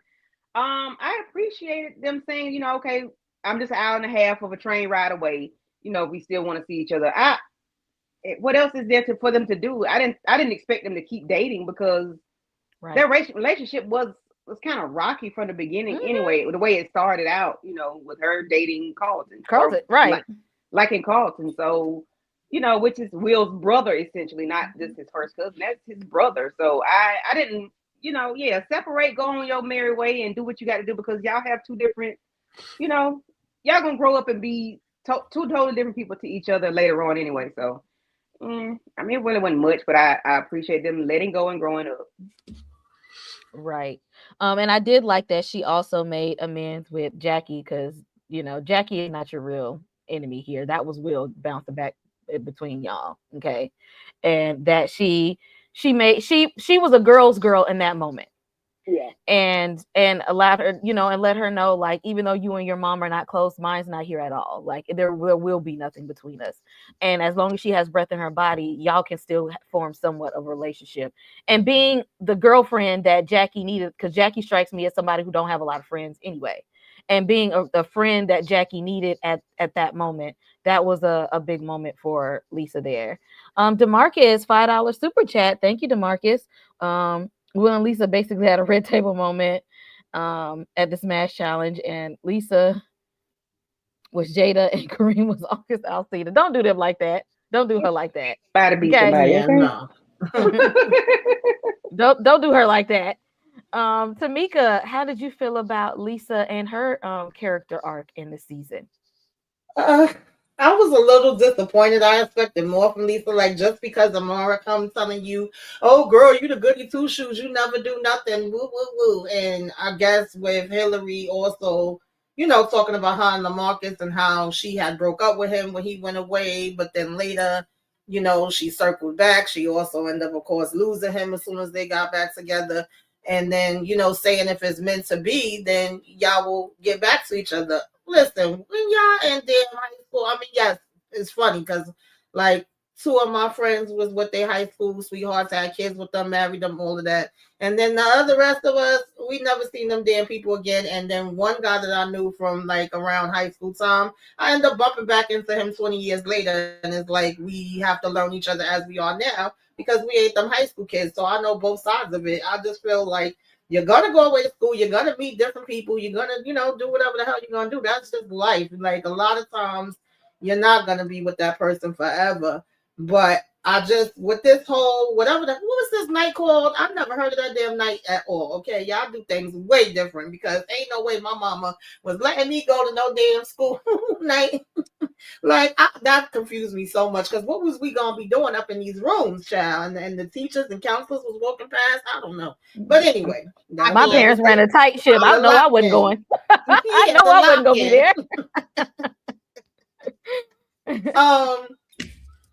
Yeah, that was stupid to me because Will and Lisa could have did the same thing that Carlton and Amara did. They could have just been like, I choose him, no, I'm not going with you. They didn't have to go through with it. So I just feel like it showed how, much they are still going into the peer pressure and being down and, doing what everybody else is doing because nobody wasn't really forcing either one of them to do it. And then, and Will already knew the girl had interest in him. She already came up to him, flashing her titties, when they was over at the damn market. So, but at the end of the day, he ended up turning her down. And I guess Lisa saw Child Smash Island, because it wouldn't have been, my mother would have been like, you better smash your ass in that room. But anyway, so yeah, I just kind of was like, damn, she fell into the peer pressure just easy like that. Like you worried about what everybody else is thinking. She didn't really give me that initially, but then it's also they all trying to find themselves, and she like I could get out here and have fun too. What do y'all mean? Because they was calling her auntie. I ain't see nothing wrong with her getting on the little dance, thing and showing another side of herself. But at the same time, it just was like if you was gonna do that, then you was gonna do it regardless. And maybe because she was mad and disappointed in herself, then that's why she took it out on Will. And then he also lied, to say that he did something that he didn't do. So they both was just showing that they were still both immature and that, we wasn't gonna run away together and get married. Thank God. I'm glad that they didn't. And I'm glad they was able to bring it back around and be like, listen, you gonna do your thing, I'm gonna do my thing. Maybe who knows? You ain't that far from me. You're about an hour and a half, 2 hours away from me. We could visit each other sometime. And that's it. I'll see you at homecoming. Right. That's all I got for us. I'll see you at homecoming. We'll meet up then, and then that's about it. EJ, final thoughts on Lisa? Yeah. I mean, we definitely. I honestly, I don't know why I never really gravitated towards Lisa. Lisa was never one of my favorite characters at all. But I thought it was. I mean, it was nice seeing the full circle and everything. Yeah, it was dumb at the lock-in when they decided to participate in the Smash Island challenge. I was like, y'all stupid. Like this is gonna go way left, and it did. And it just goes to show that at the end of the day, some people may end up being together. Like there are such things as high school sweethearts and it happens, but some people just not. Some people are going to grow apart and, you're going to go on and find that what you liked when you were this person is not going to be the same thing later. Like it just is what it is. I love the fact that they decided to do that for themselves. And who knows if it's meant to be, it'll be, but if it's not, then it won't. And at this point they can still be friends. And I love that for them. Absolutely. Moving right along, we got to talk about Aunt Viv because she had a lot going on this season. Because at this point, all your kids is grown, graduating in high school, and your ass about to start all the way over. Starting all the way over. Pregnancy is different after a certain age. She going all the way back. We got to see how protective she was over her family. I think this is the most family involved Aunt Viv has been because in the previous seasons we've seen her trying to make it seem like I'm a career woman and I want to focus on my job and my art and stuff. And some of them kids is falling by the wayside a little bit. And then now this pregnancy come in and she's just like, oh, I might need to see what's going on with these kids. And I might need to lock in with my family at this point. Like the oldest child is all the way in Costa Rica. These boys are trying to graduate. Ashley is all over the place. Like, I don't even care about this damn new baby because y'all ain't even paying attention to me. So what you mean? Y'all gonna want me to raise the baby? I don't know what are we doing here? Because you sure enough don't be here enough to be doing stuff. Like, I don't know what I'm gonna do here. And then she's going through grieving because her mother was there with her with the the birth of her other kids, and she's not here anymore. And that's when Hillary calls in the doula and tries to lock in. And good thing that Hillary locked in with her health, because when it comes to Black women, and then they tried to say they got the best doctor ever, and this doctor was still culturally incompetent.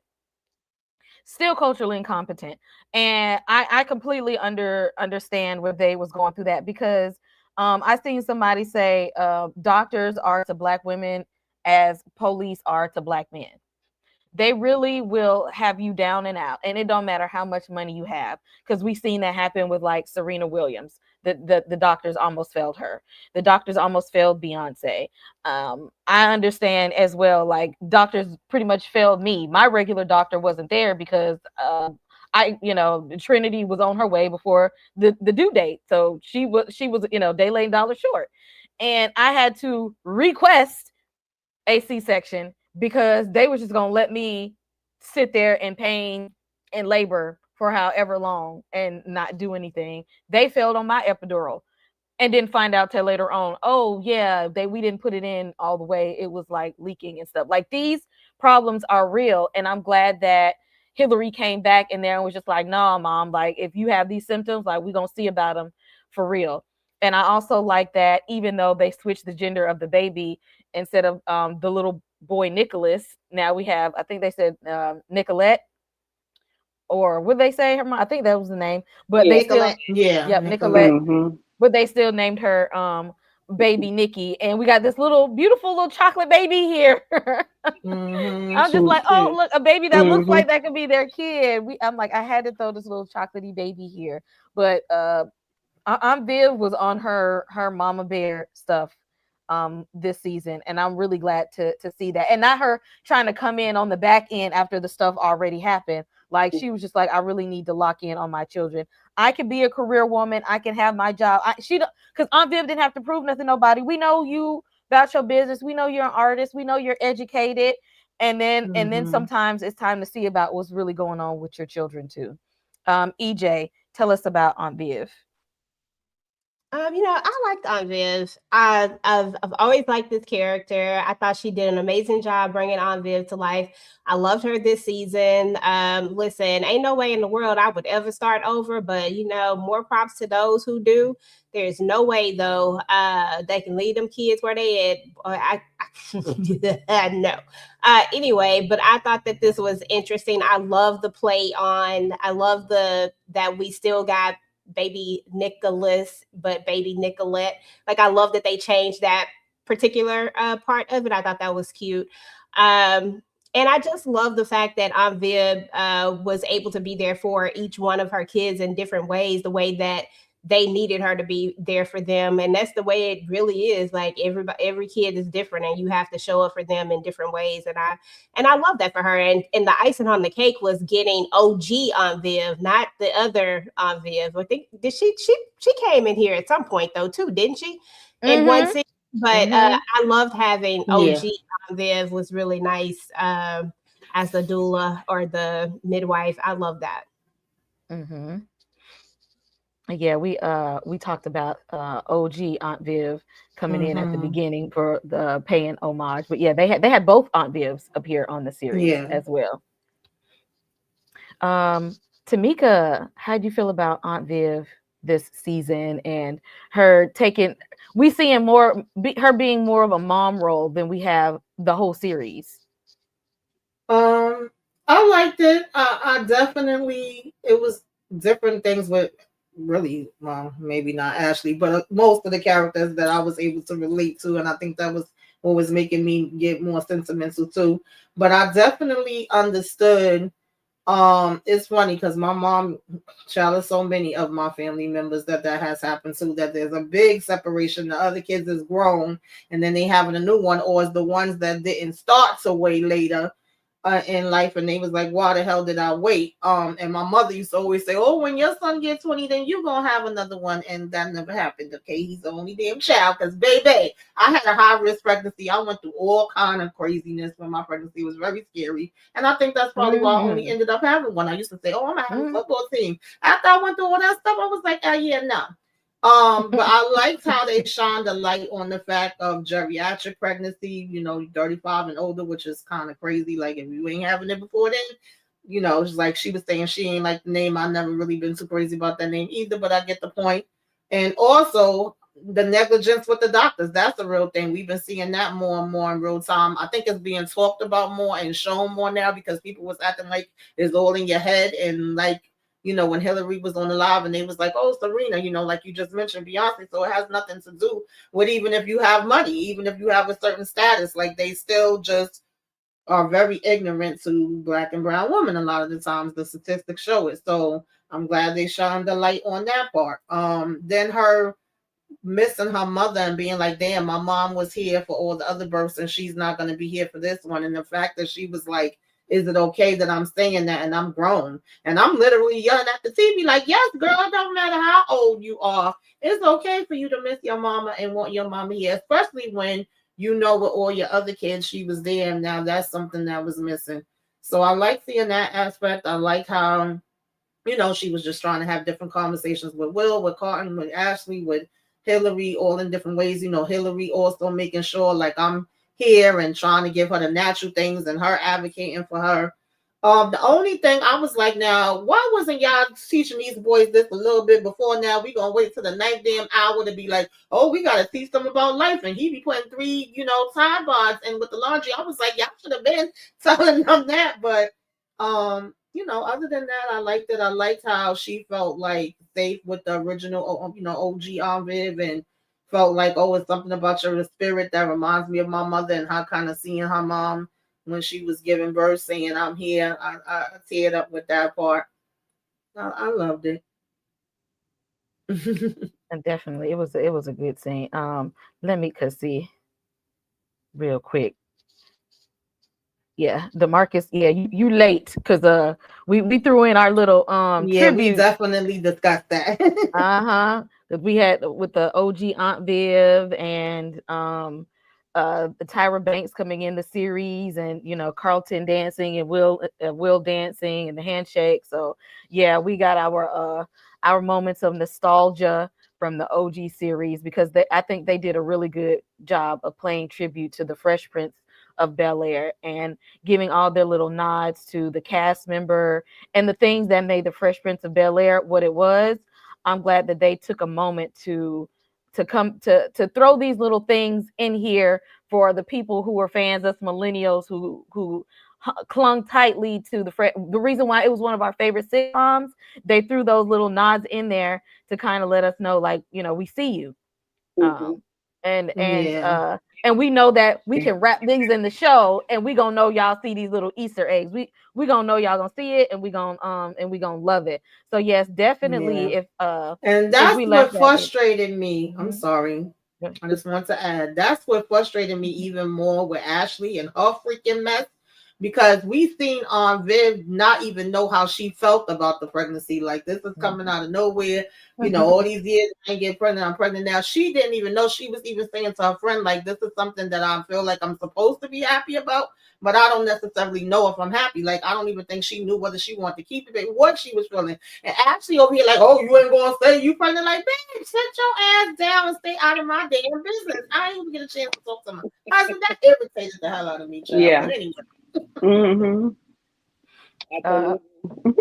Yes, Candy, your thoughts on Aunt Viv and her experiencing hopefully, this baby, look, the last pregnancy, baby Nikki, this is it for her. And starting all over, dealing with the complications from this pregnancy, and really locking in on her family, because she was not having it with Jeffrey this season and his food. She just said, I can't, you bringing some things to my doorstep that don't need to be there, and right now I got to focus on protecting my household and making sure these kids that are in my care are safe. Yeah. So just a little and I've said this before. Well, no, I think I have. So I'm the only child by 11 years. So my parents had kids all three back to Wow. back, and then 1981, here I come. So, and I said Wow. So I you would baby never. Nikki. Yeah, I'm baby Nikki. Okay. But I said I would never do that to my children, and I did. My son was 16 when I had my daughter. So you started all over. So I got another. I'm Aunt Viv, and then my 10-year-old is baby Nikki. Okay, so Goodness. I see Aunt Viv. I see it. I feel it, and I had all kind of complications when I was 35 with Dallas and pre-eclampsia and all that shit. I had everything going on too, child. Listen, that was the worst. Ooh, Lord, no, ma'am. I don't want no more. Okay, don't do it. But I understand, how she was feeling. She became like mother hen. Like, now I'm pregnant with this child. I gotta protect this baby. I gotta protect myself. Phil got this embezzlement shit going on.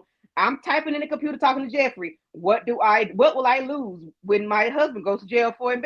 She's just going, she's all over the place. And then it's like talking to Jeffrey, like, hey, bro, I see you messed up. Like, what am I going to do with my baby? Like, is my baby going to be my baby? Am I going to jail too? She was really mother hen this season. She honed in on the boys. Y'all need to, help Phil out because he lost his father at the age he is now, through a heart condition. Um, if he asks you to do something, do it. Be there, be present, be there for him. Even with not Ashley, Hillary, the roles were reversed with Hillary. Hillary became the mom to Aunt Viv. Like, she took care of her, and I'm glad she came back home to do so because Aunt Viv needed it. Because she really wasn't advocating for herself. She just thought she had having pregnancy pain. She was gonna let the doctor say, okay, all right, that's what it is. And But was. her child was like, no, if something don't feel right, if you see something, say something. And I appreciated the roles reversing on that. Demarcus, see, stay out the comments. That was a squirrel moment. I'm sorry. Squirrel. But anyway, Aunt Viv, I appreciated her this season because all the other seasons she was really she was trying to be a career woman behind her husband and didn't know how to navigate it. So I appreciated her being able to navigate motherhood, all over again. Right, because like I said we seen it. Like, we know you're a professional. We know you can make your little couple dollars when you need to.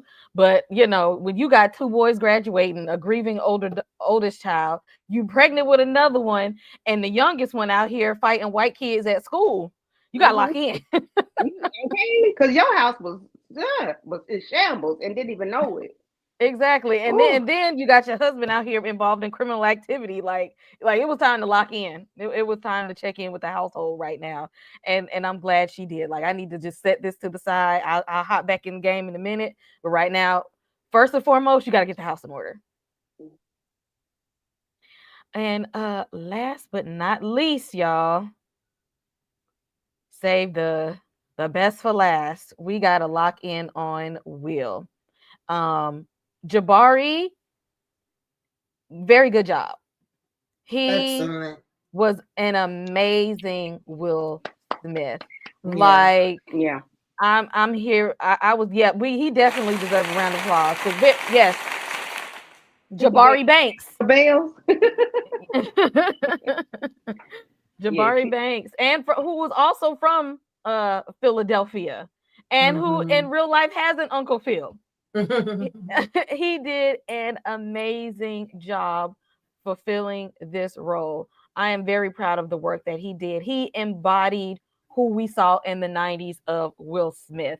He made sure he had Will's mannerisms. He made sure he had his style. He made sure he had his sense of humor and his sense of family. And being in everybody. Will, I'm telling you, this was a nosy ass child in every damn body business. Your life falling apart, but you all over here in everybody business. You meddling in Hillary and Jazz life. You over here with Carlton and Amira. What he doing? What he over here pill popping? You over here trying to see what's going on with Jeffrey. Like, Will, you in everybody business. And I'm glad. Exactly. Just nosy ass Will. But he also, at the same time, I'm glad he made the decision that just because the schools give you a full ride if it didn't feel comfortable and safe, don't do it. Like the courage to stand up for yourself and say, like, thank you, but no thank you.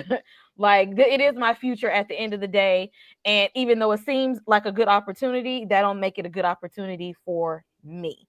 I got to choose what my future is going to look like. And him being able to embrace his father, Marlon Wayans, you made a really good Lou was able to redeem himself like he did not in the sitcom. Everybody wanted Will Smith to come back and play, his father Lou, but I think Marlon Wayans did a very, very good job. Y'all sleep on Marlon Wayans as an actor. This He man saved is a turkey, seasoned. okay? Mhm. He brought that turkey. He saved Thanksgiving. He did. He He redeemed did. himself as a father in this show, and shows how you have to, if you've stepped away from your family and you need to reintegrate. This is the way to do it. This is how you do it. You have to and you have to keep trying, because you're the one who made the decision to step away. You have to make the decision to come back in there, and by all means, and humble yourself. It's about the child, not you and your ego. If the child ain't feeling you that day, okay, give him a space to come back tomorrow. That is, it's going to be on you.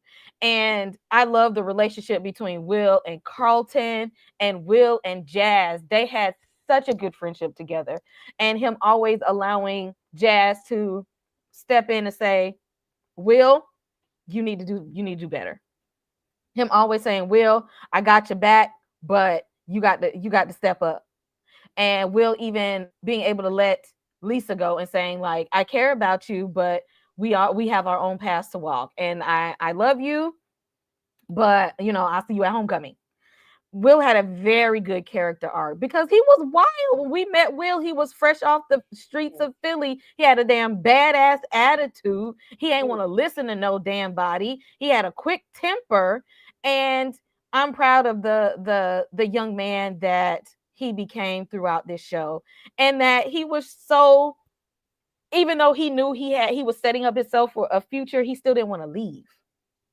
He didn't want to leave the family that supported him in his time in Bel-Air. Like, he really had a chance to grow and see what it was like, because he was the only child and it was just him and his mom. So he really didn't understand what it was like to be able to have that two-parent household, to be able to have another man truly have your back with Uncle Phil, because Phil had his back. Yeah. Phil and Jeffrey had his Mhm. back. And they said, just because, your dad may have stepped away, but you got us here. We're here now. Without And for conditions. They loved him without conditions. conditions that it don't matter. You could get mad at us today, and yes, you are going to be grounded, but we still going to love you, and we're going to do anything for you. Like, we still got your back. So whatever you need, we're going to be here. We don't care how mad you are. We don't care what your grades look like. We don't care what you look like on the court. We are going to be here. And he had to truly learn that lesson. He had to learn what it was like to have a positive male role model. And I think that's what allowed him to love Lou. Yeah. That opened his heart to love Lou, thanks to Uncle Phil and Jeffrey being able to set the foundation for him to be able to accept that male presence in his life. And then for us to have Will come back at the end, and and to give him that reflection of, we made some mistakes, but you're growing and you're gonna be okay.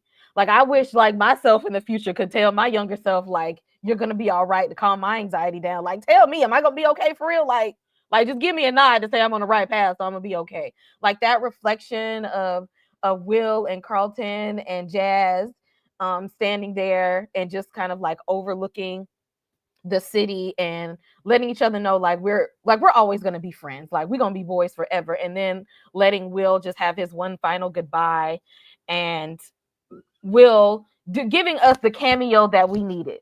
And he did it at the right time and the right way. There were no complaints. This final episode brought everyone to tears, from them coming in and helping Will pack his bags, because sometimes it's so hard to say goodbye to yesterday. And then having his final goodbye, and Will Smith stepping in and giving us the cameo, because we were looking for him the whole series, and he said, I'm gonna give it to y'all when y'all least expect it. This was a very, very good wrap up, and I absolutely love the reimagining of Bel-Air. EJ, I'm gonna start with you. how did you feel wrapping up the season? Will going to college. Will is growing up. Our young kid from Philly, cheesesteak eating Will, growing up. Yes.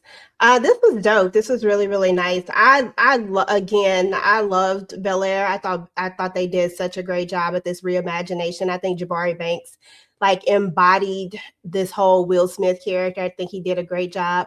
I loved how we finally got this. I love the scene where everybody's packing the bags. I love the goodbye scene when they're having the party. I love the part when they decorated the rooms and when we get the backstory of Carl and Will to see that Will really was the one who was naturally gifted, whereas Carlton was the one who really, really had to work really, really hard at it, when all along it always seemed like Carlton was the smart one put together, you know what I mean? Like, and to see that it was really a flip thing, and to see at the end where it's even more flipped, where we get Carlton going to an HBCU and Will going to an Ivy League. Like, all of that was just, I don't know. I thought that they did an amazing job at that because it made a lot of sense. I love the cameo at the end with Will Smith, with him looking at his future self and you know, knowing that it was going to be okay. I thought it was perfectly done.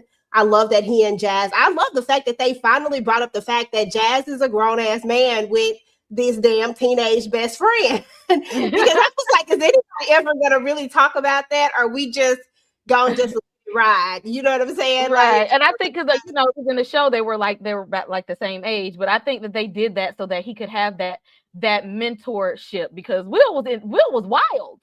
And yeah. you know, he was out here, and I think that somebody, even an adult but closer in age, to kind of help rein his glass in. Adult-ish is what we'll call it. Adult-ish. But I love the fact that they actually addressed it and made it make sense. And I was like, yeah, I mean, I was cool with it regardless, but I was just like, are we ever gonna pay attention to the fact that this man is, you know, he's not in high school. But regardless of the fact, I love that part about it. And I like that Will figures it out in the end, you know, that he figures it out and that he realizes that all that time he was fighting against it, that, you know, this really is my family. Like, this is my family, not just my cousins, but they're literally intertwined like siblings at this point. And that Uncle Phil only had his best interest at heart, and that Jeffrey had his back when he needed to have his back. Like, everybody sacrificed for Will because they wanted to. I don't know if you want to call it sacrifice, but you know what I mean? Like, everybody came through. They didn't have to do any of this, but they did. Even when Will was pushing them away, even when Will was acting out, even when Will was wilding out, they still always came through, like Uncle Phil, time after time after time. And I do like the fact that we gave Lou a different arc. Like, because I was wondering, because everybody knows that is one of the most powerful scenes that ever happened in the OG Fresh Prince, right?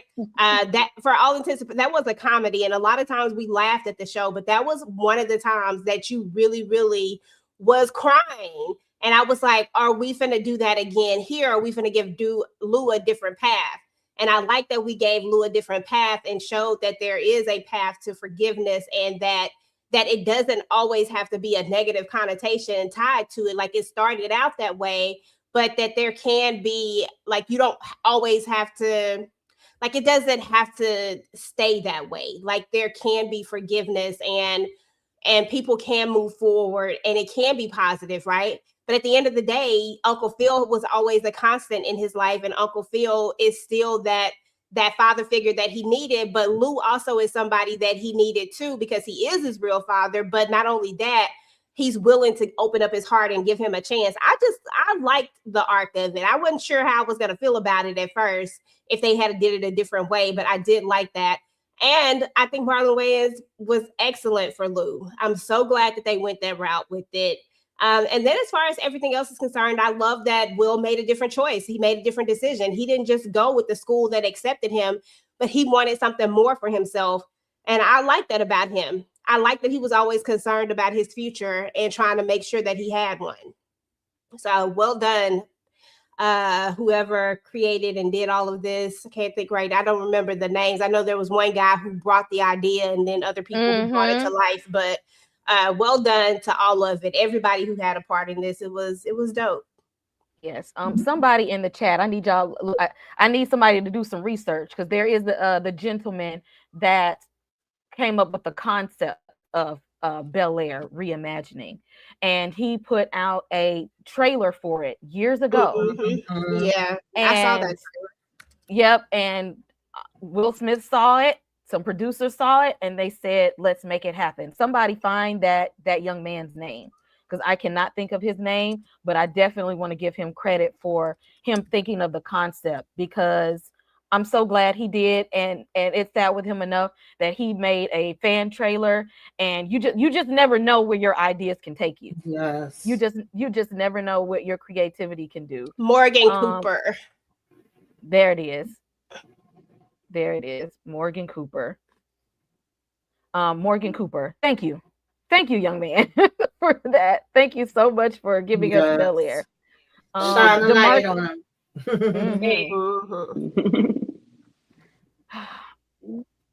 DeMarcus in the chat being a troll. Yeah.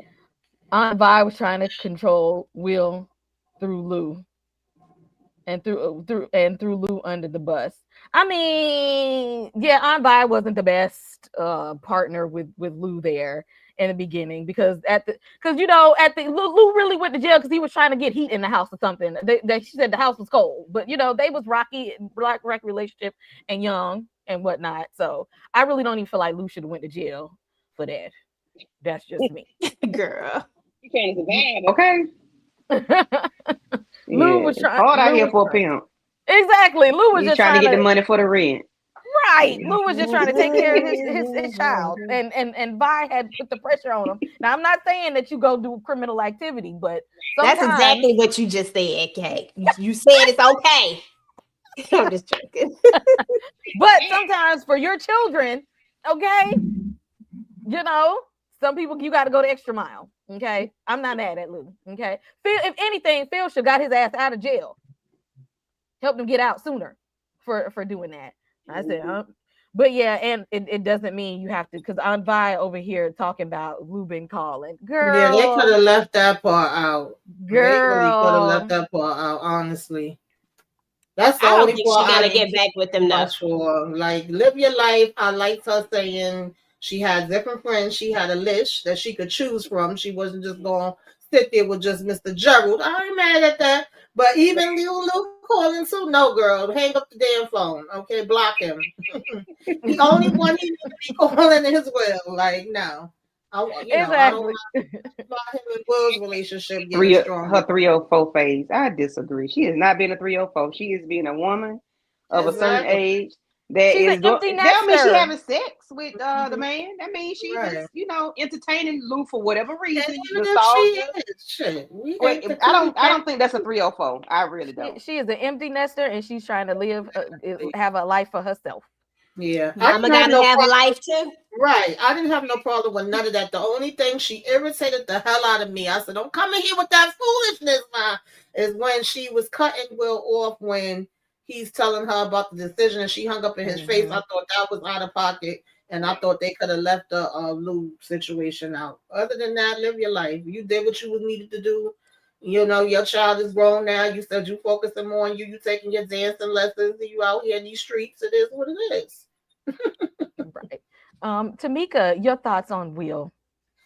Oh gosh, it was so much with Will. First of all, Will had PTSD, child. Yes, and they dropped that story off after the first couple of episodes. I said, is we gonna get him a therapist or something? Right. He was kidnapped off the street. Like they was digging deep and they was showing us like what happened. Like that's one of the things that we should have had more episodes about, because Will was deep in the trenches of PTSD, and then they just dropped the story off after he got arrested.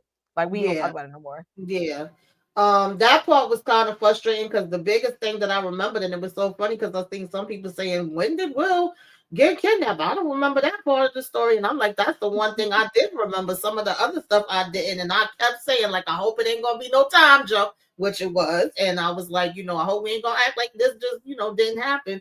But I did appreciate that he was going through the PTSD and we were seeing the flashbacks and he's worried about where Jeffrey is, but where he was typical Will that we know he is, but was also irking my nerves. If Phil and them is looking and trying to do what they could do, what make you think that you gonna have a high authority? You over here, oh, I got the screenshot of the license plate. You know, we just know he gotta be detective. And he gotta try to figure things out. But also seeing him going through the motions, you know, at different times he's staring off into space and they like, oh, it's happening again.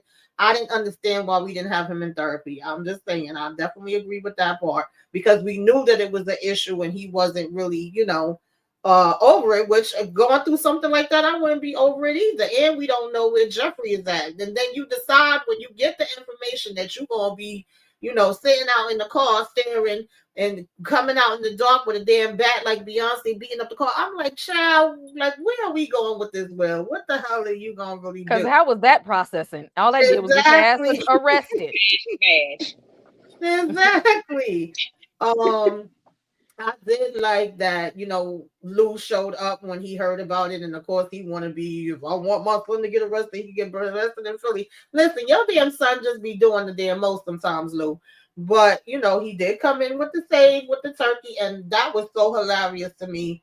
Him and Phil going back and forth because he feels like it's so much time that he lost with, you know, Will and Phil knowing his history and then feeling like, oh, well, he said he want to talk to Lou since he got arrested. And Viv was like, well, that kind of makes sense because at the end of the day, you know, Lou experienced what he experienced, but them going back and forth with the prayer and all that other stuff, I was dying laughing. I said, now y'all Yes, doing that Lou and Uncle Phil was doing way too yeah, much. Way way too too much. much. But you know, and Marlon, I think he did do a good job playing Lou. This what was he? The coach, he pissed me off because you know we didn't get into one place. We thinking like, okay, yes, we'll, you know, paid. I can do my business, I can do the basketball, but then he basically said, I don't give a damn about the business. Okay, what you gonna do is bring your ass in here, play ball, win me some games. And a lot of times they are like that. My brother went through it with football. They, you know, he wasn't concerned about the rest of it. So I appreciated that. The old Will probably would have still been like, oh, okay, whatever, because basketball used to be his most important thing. But in this situation, he like, I want to be able to do both, but I also want to be able to go into business. So I don't think this is the route that I want to go. And that's when his mama pissed me off because I was like, what are you not understanding about this? And then, you know, the conversation that he had with Phil made more sense to me. And of course, you know, Dumb ended it off like full circle with first of all, Carlton said, oh hell no, you ain't leaving me. I'm going with you. Okay, I'm gonna spend a couple weeks with you out there. I Mhm. thought that was cute. And After I done made your life hell for so many years, we right. friends now. And I'm gonna wear your stuff and After I bother hater you. my whole hater they whole life, but we friends now. Right. Yes. And the full circle, you know, with him and Jazz was the one that picked him up and that showed him Mhm. this whole, you know, skyline. So to start back Mhm. there with him, I loved all of that. I was definitely tearing up. And of course, the cherry on top was when Will walked up and they was, you know, conversing back and forth. And it's like how they always say, what would you say to your younger self? So him kind of just letting him know, like, we gonna do some dumb shit. No, we far from done. There's more stuff that's coming up at us.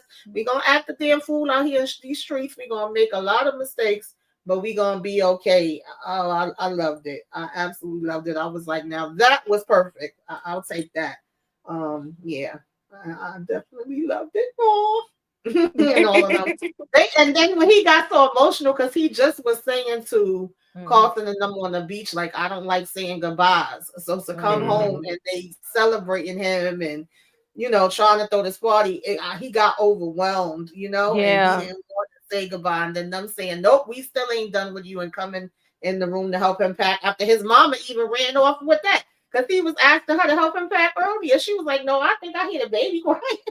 He's like And then they all came back in together. I love that. And he Mhm. is such a great actor because even when he was Mhm. having the hard time coming up with the speech, and he did that little improv when he went into the different voices.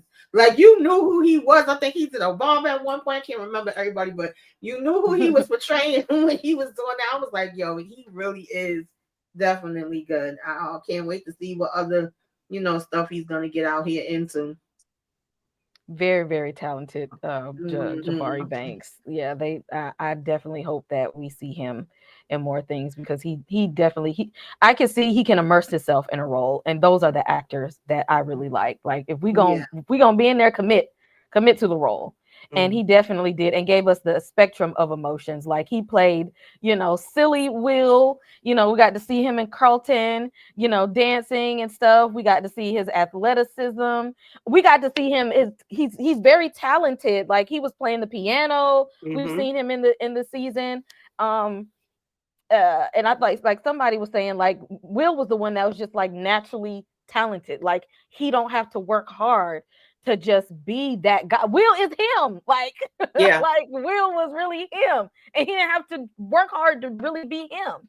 Yeah. And he really was. And then that's what made Carlton so jealous of him their whole lives. That Will was like really him, and Jabari was able to play all these different facets of Will, and then give us those moments of people looking at the TV crying, tears running down their eyes when he was just like the emotions was just getting too overwhelming. And I feel like that was such a young black man response was to run. Because think about it, that's on brand with character. Because Yeah. every time during the season something happened with him, he's gone. I'm going out the house. I'm running away. Like it Yeah. was just so on brand for his character to just run. And they gave it to us at the very end. And that the family still showed up like, you can't run from us. Like you're not gonna run from us. That's okay. If you want to cry, we'll all cry together, but you can't run from us. So very, very good acting within this show and Jabari Banks. Candy, wrap up of Will here. Our boys growing up. Yeah. Our baby is growing up. Can y'all hear me? Okay. Yeah, I from the beginning of the season one, episode one, you can see the growth in the character. Like you just said, he ran away. I think in the first episode, he ran away because like this is not where I'm supposed to be. I'm not supposed to be out here in Bel-Air, and then now he doesn't even want to leave Bel-Air. I just appreciated seeing him grow up, his relationship with his father. Of course, I'm glad we didn't get the same relationship he had back in Fresh Prince because that would have pissed me off had we went there. I'm glad we got a rekindling relationship, one that we can grow and mature and nurture. I appreciate them doing that, instead of having it where he just don't have a father at all, like they did in the other one. Um, him, just becoming Carlton's brother, and then we know that, of course, we found out that he was the smart one in the beginning. From the time that we saw him, he just was so silly, and he played basketball, and he was all these different things that we didn't know he was intelligent. We didn't know he was very smart, but Carlton was the smart one that spoke eloquently, that had all these vocabulary words that he could use, but he had to work hard to do it, and he was always just one. Carlton was just one way, but Will was like five or six different people, wrapped up in one. So he was just a multifaceted person altogether, and I do appreciate that them showing that he was all of that, and and was still able to get into an Ivy League school. Well, Carlton ended up going to an HBCU, which isn't our Ivy League, but still, he was still able to go there, and they went different routes. But we didn't know Will was the genius. Um, I just appreciate everything about him not wanting to settle for the school in California when his mama wanted him to settle. I'm glad he knew he had different options. I'm glad he was able to say, I want to be a businessman. I want to go to business school. I want to learn business. Because when they had Black Sis, it was all about business. Everything it was Will, he didn't want to be just find one way to make money. He want multiple ways to make money and to have generational wealth. And I'm glad he told a coach that. Like, I'm looking for my future generations to come. And the coach flat out let him know, I don't care nothing about none of that. I want to win. I don't want to walk out with my white box and pink slip. I want to win, and that's what I need you to do. Help me win. So I was glad he was speaking his mind. The bash and bash part, hey, it is what it is. You pulled me off the street, you had me. I need to find out who took me. I wasn't mad at that. I really wasn't. I appreciated him going to figure out who took me off the street, why I'm suffering from PTSD. Somebody bump into me, I go out in the zone. Hey, somebody help me with this. He had to help himself. Hey, it is what it is. Um, I'm glad he didn't get in any more trouble than he did. And I like the thing with Snoop Dogg being the mentor. Well, I forget what his title is for them going to that program and giving them real life stuff. Like y'all gonna go through this, and if you're late 3 times and you've been late twice already because both of y'all together. So y'all only had one more person only had one time to be late. And that's real life. You could lose your job for being late to work. So you go, just I appreciated everything was like a real life, is sort of speak for Will, and we got to see all that play out. His mom, Aunt Vi, not Aunt Vi. Yeah, that's what I hear. Aunt Vi. Aunt Vi. I ain't gonna call her trash, but why did you want your son to settle? Why do you want him to? You might want to tell him to go sign up to be work for FedEx or something. Why do you want him to just do that? Why do you want him to settle for a full ride at a school that is not going to benefit him? So I'm glad he didn't listen to her. I didn't like her hanging up on him. However, it is what it is. We at Penn University of Pennsylvania now. And I appreciate. I like to see Will. I like this growth. He was annoying a lot of times, but that was Will in the real show, in the original. He was annoying. But yeah, I enjoyed it. Jabari did a very good job, round of applause to him. And then his last name Banks. So go figure. Yes, he was, sometimes there are some roles that we're just meant to play. They're just some roles that are for us. And Jabari was meant to play Will Smith in this reimagining. And he did such a good job. Y'all drop in the comments below. Let us know, what are your overall thoughts of Bel-Air as a series? This was a good season 4. Like I said, they threw me for a loop. Season 3, I feel like they must got some new writers, and whoever it was, they fired their asses and brought back the other ones that they had in the first 2 seasons. Mm-hmm. But you know what? One thing, when they started the season out, I'm like, why are we? It was a time jump. I think we should have started when he came home from being snatched off the street, but we had to see it in a flashback. I didn't like that. I didn't like that. And I told y'all they was gonna do that. I said, if they ain't gonna give us but a few episodes and they got a lot to cover, I knew they was gonna do a time hop. That's why we need them 2 episodes. Because they should have taken us to that moment, and then they could have did a time hop after, like okay, like 6 months after this happened or a few months after the kidnapping, but like take us there. Like bring us into the fold of what, because it ended with Will's kidnapping, and we gonna just throw us back in there like it didn't happen, and then they just abandon the whole, him suffering from that. Like that's something that he's going to be dealing with for a long time. You don't just get over somebody abducting you off the street. Yeah, you don't get over I that. think Sorry, y'all, my what they internet had to went work out. with. For them, that's how I felt.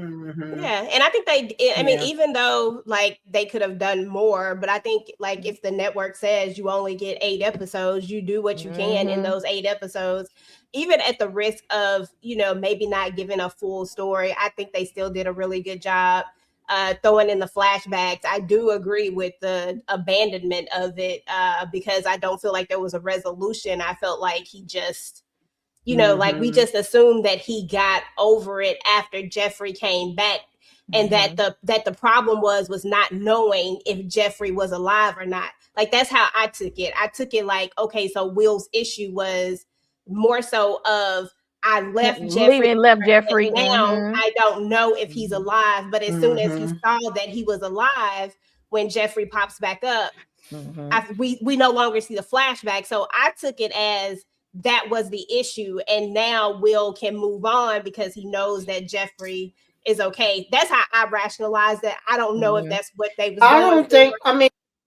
I don't think that was the whole thing. I think that was a piece of it, and I think that they wanted to kind of bring it around because they probably knew they couldn't go into depth and sum it up as that, because we did also get a moment. It's almost like survivor's guilt. Like, okay, he saved me. I got away. I don't know where he is. And at the same time, you had Hillary going through survivors over Lamarcus. So it's even that moment where they sit at the table and they eating the cake, and we say all the maybes. And Lord knows I have had some maybes in my day.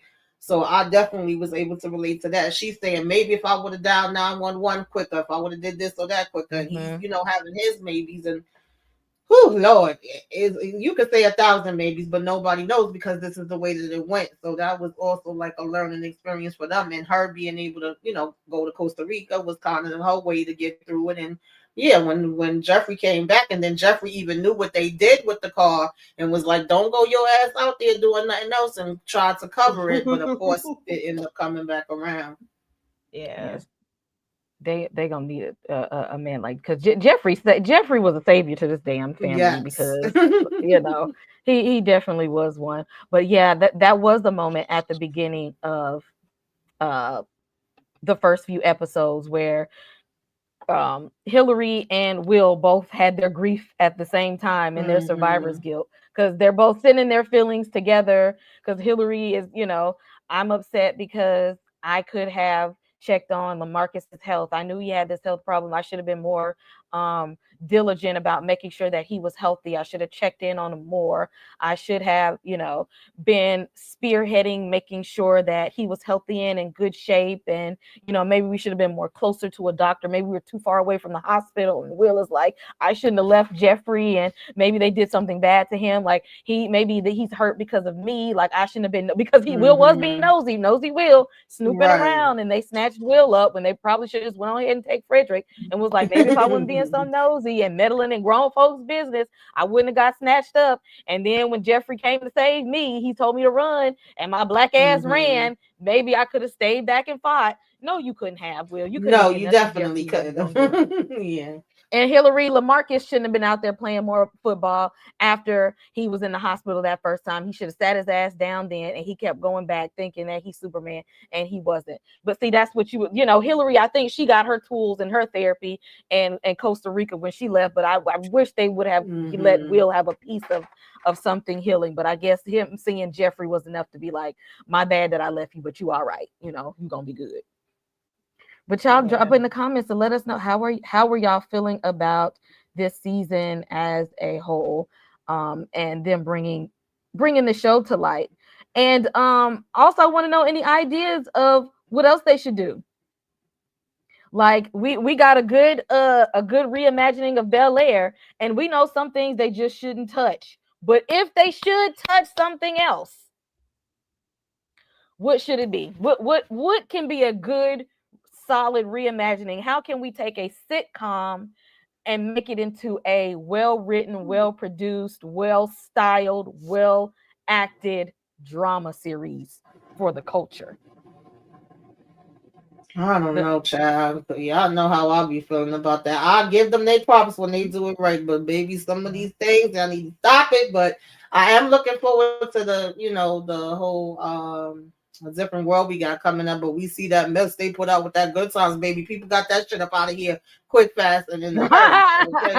But that was a cartoon, and I think that they did it all wrong. They should have never did that. Yeah, that was. They only slapped that on there to use the name to get people to come into it. But I think that was all the wrong move. Like I think that they could have done a good reimagination of Good Times, especially for a more modern era. If they did it the right way, it didn't need to be a cartoon. It should have been a regular television show with the right actors and good, strong writers. And that could have been another dope reimagination. And because that actually would have been a great one to redo in a modern era. Well, especially the hardship people going through now with inflation. Yeah, that would have been a good one. Instead they made it into we scratching and surviving right now. Okay. Okay. Let's see, Jabari Banks and Jordan L. Jones. Oh, sorry. As Marcus and Bad Boy remake. Nah, that's one of those things. We don't need to redo Bad Boy. Yeah. No. Yeah, and plus the Bad Boys is not really like you don't need a remake. It's not that old. Like it's not like it's a show that's just like no. It has you can only reimagine to me sitcoms. This was great because a sitcom is typically funny and it's short. It's all that type of stuff. But they took this and made it into a full on drama, and that was great. And Different World is not going to be a reimagination. This is literally a spinoff. A spinoff. Yep. This one's going to be a spinoff. So it's a different. Like what could be reimagining? New cast, like the same format that they did with Bel-Air we're gonna retell the story in a different format. Like we're gonna do it in a more dramatic lens. So I don't, I don't think it's too many that you could really do like that. But like with yeah. Tamika's with the Good Times is a good I one. think a Good Honestly, Times could be that one would have with been good music. perfect. Mm-hmm. I Because I can't think of really think really that too could many fit the more. times of right now with people basically struggling right now with like just buying everyday groceries and people's benefits and things being taken away and everybody having two jobs and a side hustle. Gen Z are still living home with their parents. Like I really think that if anything, they could make Good Times into a drama right now. For sure, because the reimagination wouldn't even have to be about them being in the hood or the ghetto. I mean, to be Right. honest, middle class is struggling right now. You know what I'm We saying? the Like, ghetto. It's us. so they could redo that. Like I said, they could make it more modern and make it more for the time. And they would probably come out with something really, really great on this. Somebody should make a like Morgan did. Somebody needs to go ahead and make the little trailer thing so somebody can see it. Yeah. Oh, I was gonna say, Inga, nobody gave a damn about Lamarcus except for Hillary, girl. They didn't really give us a Was lot of it? Yeah. time with him. I mean, They if we just didn't. being real, like they didn't give us a Yeah. lot of time with him. They kind of just sprung him on us. Even though, I had no problem with it. I mean, I wondered if they would bring this to life, and I think they did a good job at They spinning did. it. Because in the TV show, I laughed. I ain't gonna lie, I laughed when Trevor went down. I was out there, guys, where you at? Bloop. I said, "Damn, Trevor." It was a funny moment. It wasn't like and the way Hillary reacted, but in Right. this it was like a sad moment, her coming back over ready to plan they're ready to plan their entire life, like they're starting this new thing, and before it even gets all the way off, you know what I'm saying, like just he's just gone, like that shit was sad to me. I was like, damn, Yeah. that was so sad. But yeah, I just don't think we connected to him because we didn't get a lot of time with him. And Jazz was such a good guy as well. Jazz was such a good person that it was hard for him to come in and talk behind Jazz. Because like we talked about earlier, we don't see a lot of positive real male influences and relationships on TV. And Jazz was a good guy overall. He was family oriented. He was career driven. He was motivated. He was helpful. He was present. He was compassionate. He was patient with Hillary and all of her mood swings, and she's in and she's out. And the whole like he was really there. He was there for Hillary and her damn crazy ass nephew. Like Jazz dropped the ball on on that though, but that's all Jazz's fault. That relationship didn't work because of Jazz, because Jazz didn't feel comfortable enough in his own skin to recognize what he had. He should have did better. I like Jazz and all, but he dropped the ball with Hillary. That didn't have to go the way that it went. He did that. He was the one. I think Hillary dropped the ball first, and then he just ain't pick it back up. I don't think so. He was the one who didn't believe. Like she was telling him and showing him that she was with him not because of what he could bring to the table or what he did or did not have, but he's the one who kept being all insecure like each and every time. Like that was all Jazz. That was his. That was all him. But she was flaky first though. He got that way because of her, because in the beginning of their little I think they both had their issues. She was in, and then she was like, we out. Then she was like, let's be together, let's not be together, let's see what happens. Yeah. But when she was in though, come on, Kay. When she was in. Like when they last part of their relationship before they broke up, she was all the way in. Jazz did that. I'm mad at Jazz still for that. He let LaMarcus back in the door. He said he held the door open. Yeah, he gave her too much space for LaMarcus to come on in there.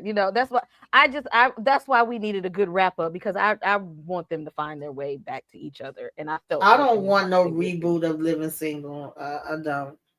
A reimagination of Living Single, I don't know how that works. I think that we've tried to have some good girl shows, but none of them have worked out, and they've all had strong casts.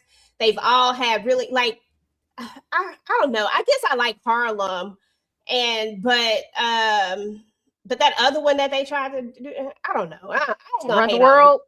I ain't gonna hate on none of them. Run They the all had world. their We own did reviews things. on both of them. They all had their own things. I just feel like they've tried to redo, not just like Living Single per se, but I think they've tried the idea and the concept of it, and nobody has just But it hit don't the hit mark the all the same. way. Yeah.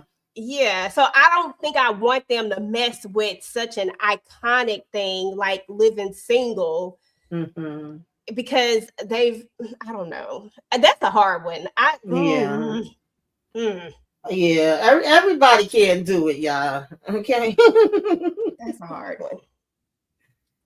Yeah, it's hard to it would be hard to do, especially when it's a really, really good sitcom. You got to have the right, everybody ain't gonna have this type of formula. I mean, even down to, like we said earlier, the way that they look. Like, if they didn't tell us who was playing who, the stylist made sure that they mirrored their character from the 90s, but their clothes still look relevant to today. They style, like, everybody ain't gonna get the complete details right, and it'll just be a shit show. Yeah. They really did do a good job. Like, this cast, they're beautiful. These are some beautiful people. Okay, the chocolate, and like all of the things that's happening the way it's supposed to. The clothes is good. The music is good. The cinematography is good. The writing is good. The acting is good. Like, yeah. And all the little things are great. I loved when Carlton does the Carlton dance. Oh, yes. That was so fun. I was so hyped to hear EJ. I was telling them earlier, my son come running up the stairs looking at the TV, looking like, Mom, really? I was like, yes, he's doing it. Yeah, because I was wondering when and I was like, we got like that little piece of it. I was like, come on. When he was, yeah, I love that part. I was like, and they just did it so quick too. Like, you just had to really be paying attention. It was so freaking cute. It's like they did all the small things to make you really appreciate this. Yes. And they I did. agree. This was a really good show. Everybody ain't gonna have the formula to make it into what it would be. Right. I would say Girlfriends would be a good one, but I don't want to see a Girlfriends reimagining. I want to see a wrap up of their stories. Like, don't reimagine they just need it. To finish it. Yeah, one movie, because all the girls they never got it finale, right? I feel like they could do like a little movie or something. Yeah, they just need one big movie for them, and that would be so perfect. And I think everybody would get their feel of it. They got all the girls, all like, they literally, when they did that promo for the pattern thing, I was so excited. I was like, please, somebody put it together. They just need their own movie. Don't give them a series. It don't need to be a series. It needs to be one movie of let's see where they all ended up at. Just finish the story, for crying out loud. I loved Girlfriends. That was like one of my favorites. Yeah, Girlfriend, that's untouchable. Just don't just finish it. That's all I need y'all just to finish do. it. That's it. They didn't finish that. They didn't finish Moesha. I feel like it's just so many shows that they just on these weird moments. I'm just like, come on, how y'all just gonna just cut them off like that? They might can make the Wayans brothers into a drama now. If we just do a serious show about two brothers and their father, that could be done the right way. But the siblings, it would still have to be, I would need the people on the show to actually be siblings, because it's just something that you just can't pay people to do, to act like brother and sister, or brothers if they're not. Because me watching the Wayans brothers, me and my sister are like, because we're like close in age, my younger sister and I, we're literally 11 months apart. We got our Irish twins. And like, our dynamics are like Sean and Marlon. Like, and it comes across, it would have to be that. I feel like they could turn that into a drama, but you would have to use actual siblings. Yeah, I agree with you. Some things you can't. Yeah, some things you can't. I don't know about these reboots, but honestly, y'all, I wasn't even mad at when they finished off Full House, because they didn't redo Full House. They just finish the story. Like they make, Mhm. because here's the thing about TV. Well, for me, this is just my opinion. Sometimes when I immerse in a show, like when I really like it, like especially from like way back in the day, I do sometimes like really gravitate towards characters and be like, I wonder what would have happened to this character. Like, how did they end? Like, what was their ending story per se? You know what I'm saying? Like, I always wonder what happened to Whitley and Dwayne. Yes, she got pregnant, but then what? How did their kids look? How did this happen? Like, what happened here? Like, you What just happened in want, Japan? Did Freddie yeah. and Ron stay together? I wanted to see Kim marry that Jamaican man. Okay, like it's just so many questions. You like just want to have this complete story of the iconic ones. You know what I'm saying? The ones that really, really stuck with you.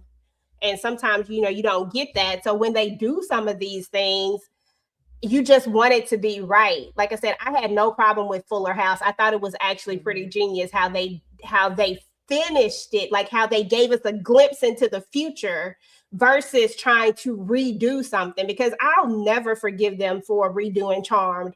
Never forgive them for redoing Charmed. That was a reimagining. Yes, that was a complete reimagining. That's the worst thing they ever did in life. I'm sorry. I know they were trying to connect with the younger people, but that show was so iconic and so great that all they had to do was time jump it. You as many times as they went into the damn future in that damn show. Stop playing with me right now. That's all they had to do. That was horrible. I'm sorry. That's why I get kind of pissed off when I'll be like, okay, reboot, reimagine, spell out. Like sometimes we don't need it. Sometimes you can just leave stuff where it's at. Like I said, when they do it good, I give them the credit. But I feel like so many people are doing that now. It's like oversaturated. Like nobody's coming with just fresh ideas, child. Like can we get some DeMarcus, fresh new ideas? get out. Get out. Get out. Oh Lord. Just get out. Yeah, fresh ideas would be great. Yes. Yeah. When I want to see those other ones, then I go back and watch them. Okay, because I watch Living Single and some shit. I watch Golden Girls all the time. Yeah, my comfort shows is TV sitcoms. I'm still regularly watching A Different World and Sister and Cosby Show and Girlfriends and Moesha and Fresh Prince. Living Single, so many of them. Yeah. And I would be okay if they gave them movies, like you said. Like movies are fine. Like if you gave us a movie with the same original people and we're just fast forwarding, like reliving some, you know what I'm saying? Like if we're fast forwarding into what happened to them after this, then I would be here for that. I think those would work out perfect. I just don't think we need reimaginations of a lot of stuff. Bel-Air, I feel like is just one of those, is a unicorn. I don't know if they can really do like it. the exception to the rule. They just really dipped in there and got in their bag. Because even within that being a sitcom, they did have a lot of storylines that were very serious. Like because they had the storyline with Will and his issues with Lou. They had a storyline in there when Carlton Carlton took the speed. They had the storyline of Hillary grieving over Trevor. They had the storyline when Carlton got shot. They had the storyline when Lisa and Will made a U-turn from the altar. And Will trying to connect with his friends of the past, when Don Cheadle came on the show as Ashtray, and him, the family looking like, Will, I need you to separate yourself from hoodlum activities. There were, and the episode when Will and Carlton got arrested for driving while black. They had a lot of them. Exactly. You know what I mean? Getting ready to paint that NIGG on the wall. Yeah, they had a lot. And that scene with Will and Lou, baby, that original one, honey, I don't care how many times I've seen it. It still gives me chills and it still make me tear up. I seen somebody share it the other day on damn TikTok and I started crying. It feels like the first time every time. Like those emotions just jump through the screen. And you want to hug him. And you do. You just want to give him a hug. That they always had, that's why they did these little tidbits of things on the Fresh Prince, but it was a sitcom and it was on NBC, so they wouldn't let them dive completely in to some of these things, but that they were able to just touch on little things that matter for the culture. That's why Black sitcoms were so important, because they had a lot of cultural things. Different World had a lot of cultural things. Oh, Like Different embedded World had into a it. ton of them. They talked And about HIV before a lot of people wouldn't even touch it. touch it. Exactly. They did a lot of stuff. They talked about apartheid on the show, Yeah. and the race rights and stuff. Like they wasn't afraid to like step in those things, and showing that you can be a funny show, but shows that at the same time these are things that's happening in our real life, and we can put it out there, and we can say it's part of the culture. So I don't know if anybody's gonna top a reimagining like this. Like this is at the Real this talk. is up there. So This is a high bar to be able to. This is like they have set the bar super high. It is Super high. high. Like they fired on all cylinders on this show. Like they didn't miss. And you also got to have good people back. You got to have the people from the original backing it. Like they had Will backing the show. They had DJ Jazzy Jeff backing the show. They had they had an opportunity that I feel like everybody from that original cast was on here. I'm not sure if Alfonso Ribeiro was, but I know everybody else was. I think he was the only one that I don't remember seeing. I don't remember seeing him. I don't remember seeing him, but they had both Aunt Vivian's. They had Tatiana Ali. They had the original Hillary. They had the original Jackie on the show. So, they had everybody like lay hands on the show and co-sign to say, this is a good show. We want to be part of it. And so, like I said, the bar is high. So if anybody else come in here, y'all got. And I feel like if Uncle Phil had been around, I feel like he would have been a part of it too. I just feel like everybody, I think it was just so great that you couldn't help but want to just dive into it. Yeah. Why Alphonse wasn't in it, I can't say or don't know, but I wish he had been a part of it too. Just because I just feel like they reached back and it just let them know, like, yes, we appreciate this. Yes, we're passing the torch to you guys. Are doing an amazing job. Like this is like, it just felt like they were giving their nod of approval. We even had Jeffrey G. You know what I'm saying? Like everybody. Yeah, exactly. Like and I feel that maybe the ones who didn't come, they didn't bad talk the show. Nobody spoke out in public to say they had issues with it. So they had good backing. So you got to have all that. And they had a lot of good directors of this show. Like I always looked at the different people who was writing and directing the show. Amazing series. So yeah, because they did include all of their names, like, and gave them a shout out, and definitely, the OG, rest in peace, to our original Uncle Phil and stuff like that. I wish Alfonso would have been there too. I felt like he was the missing link, but I definitely appreciated everybody else and us ending it off with, Will. And it felt kind of extra emotional to see the original Aunt Viv, because we know that they had, a gap in their relationship and it didn't end on good terms. And now she be out here like, if anybody say anything about Will, you're going to have to come through me. Like, it's good to know that they actually got to make amends with each other and then have her. I love their conversation they had. Yeah. I don't know if anybody saw that conversation, but the conversation that they had was just a really nice conversation. And speaking of just reimaginations and spinoffs and stuff, I do like the fact, and the reason why I'm excited about the Different World thing, because that's like one of my favorite shows. And at first I was like, oh my God, don't mess up my favorite show. But one thing about it is that, Debbie is going to be a part of this, and a lot of the original people are going to be a part of it.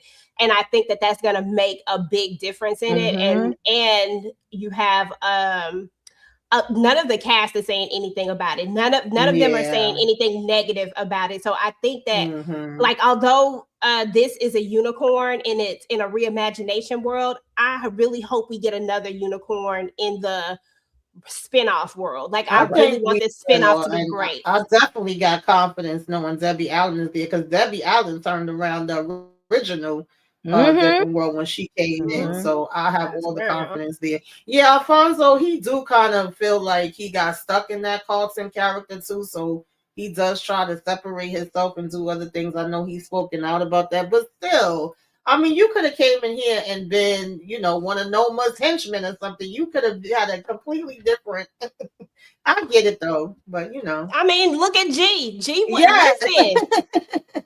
G was out here being gangster for real.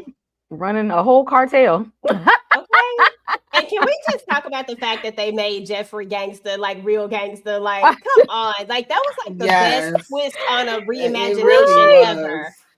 Right. Oh my goodness. We out here gangs of London for real. I said, whoop. Right. He like, I'll make you some tea and knock somebody's teeth out at the same time. Okay. Okay. Very good show. Chef's Thank y'all kiss. for hanging with us. We had close to 30 people almost the whole time. Y'all was rocking with us the whole time. And with all these people, y'all better have liked and subscribed to everybody's channel on the panel. All these people we see, Yes. I see you. I see you. So Yes, I yes, need to yes. see them likes and them subscribes on everybody channel. Before we get up out of here, I'm gonna let everybody let y'all know what y'all need to be looking out for on their channels. EJ, what's going Yes. on both of them channels? Yeah, so on TV Junkie, we're about to go live in the next couple of hours here to talk about episode 8 of the Family Business. So if you're watching the Family Business, please come hang out with us. We're gonna have the panel on, and anything else on TV Junkie, just make sure you keep your notifications on. I'll probably be dropping a couple of videos over there. And then on Talk That Talk, we just finished up the last of All Is Fair. We did a live show over that.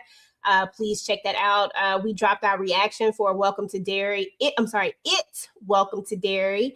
Episode 4. We'll drop episode 5 next week, and then I guess we'll drop our last 2 the week after that, as the show has already wrapped up. And then, and if you're into Interview with a Vampire, please check out our reactions for Interview with the Vampire. It's Tika's first time watching, so it's really fun and funny to watch her watch it for the very first time.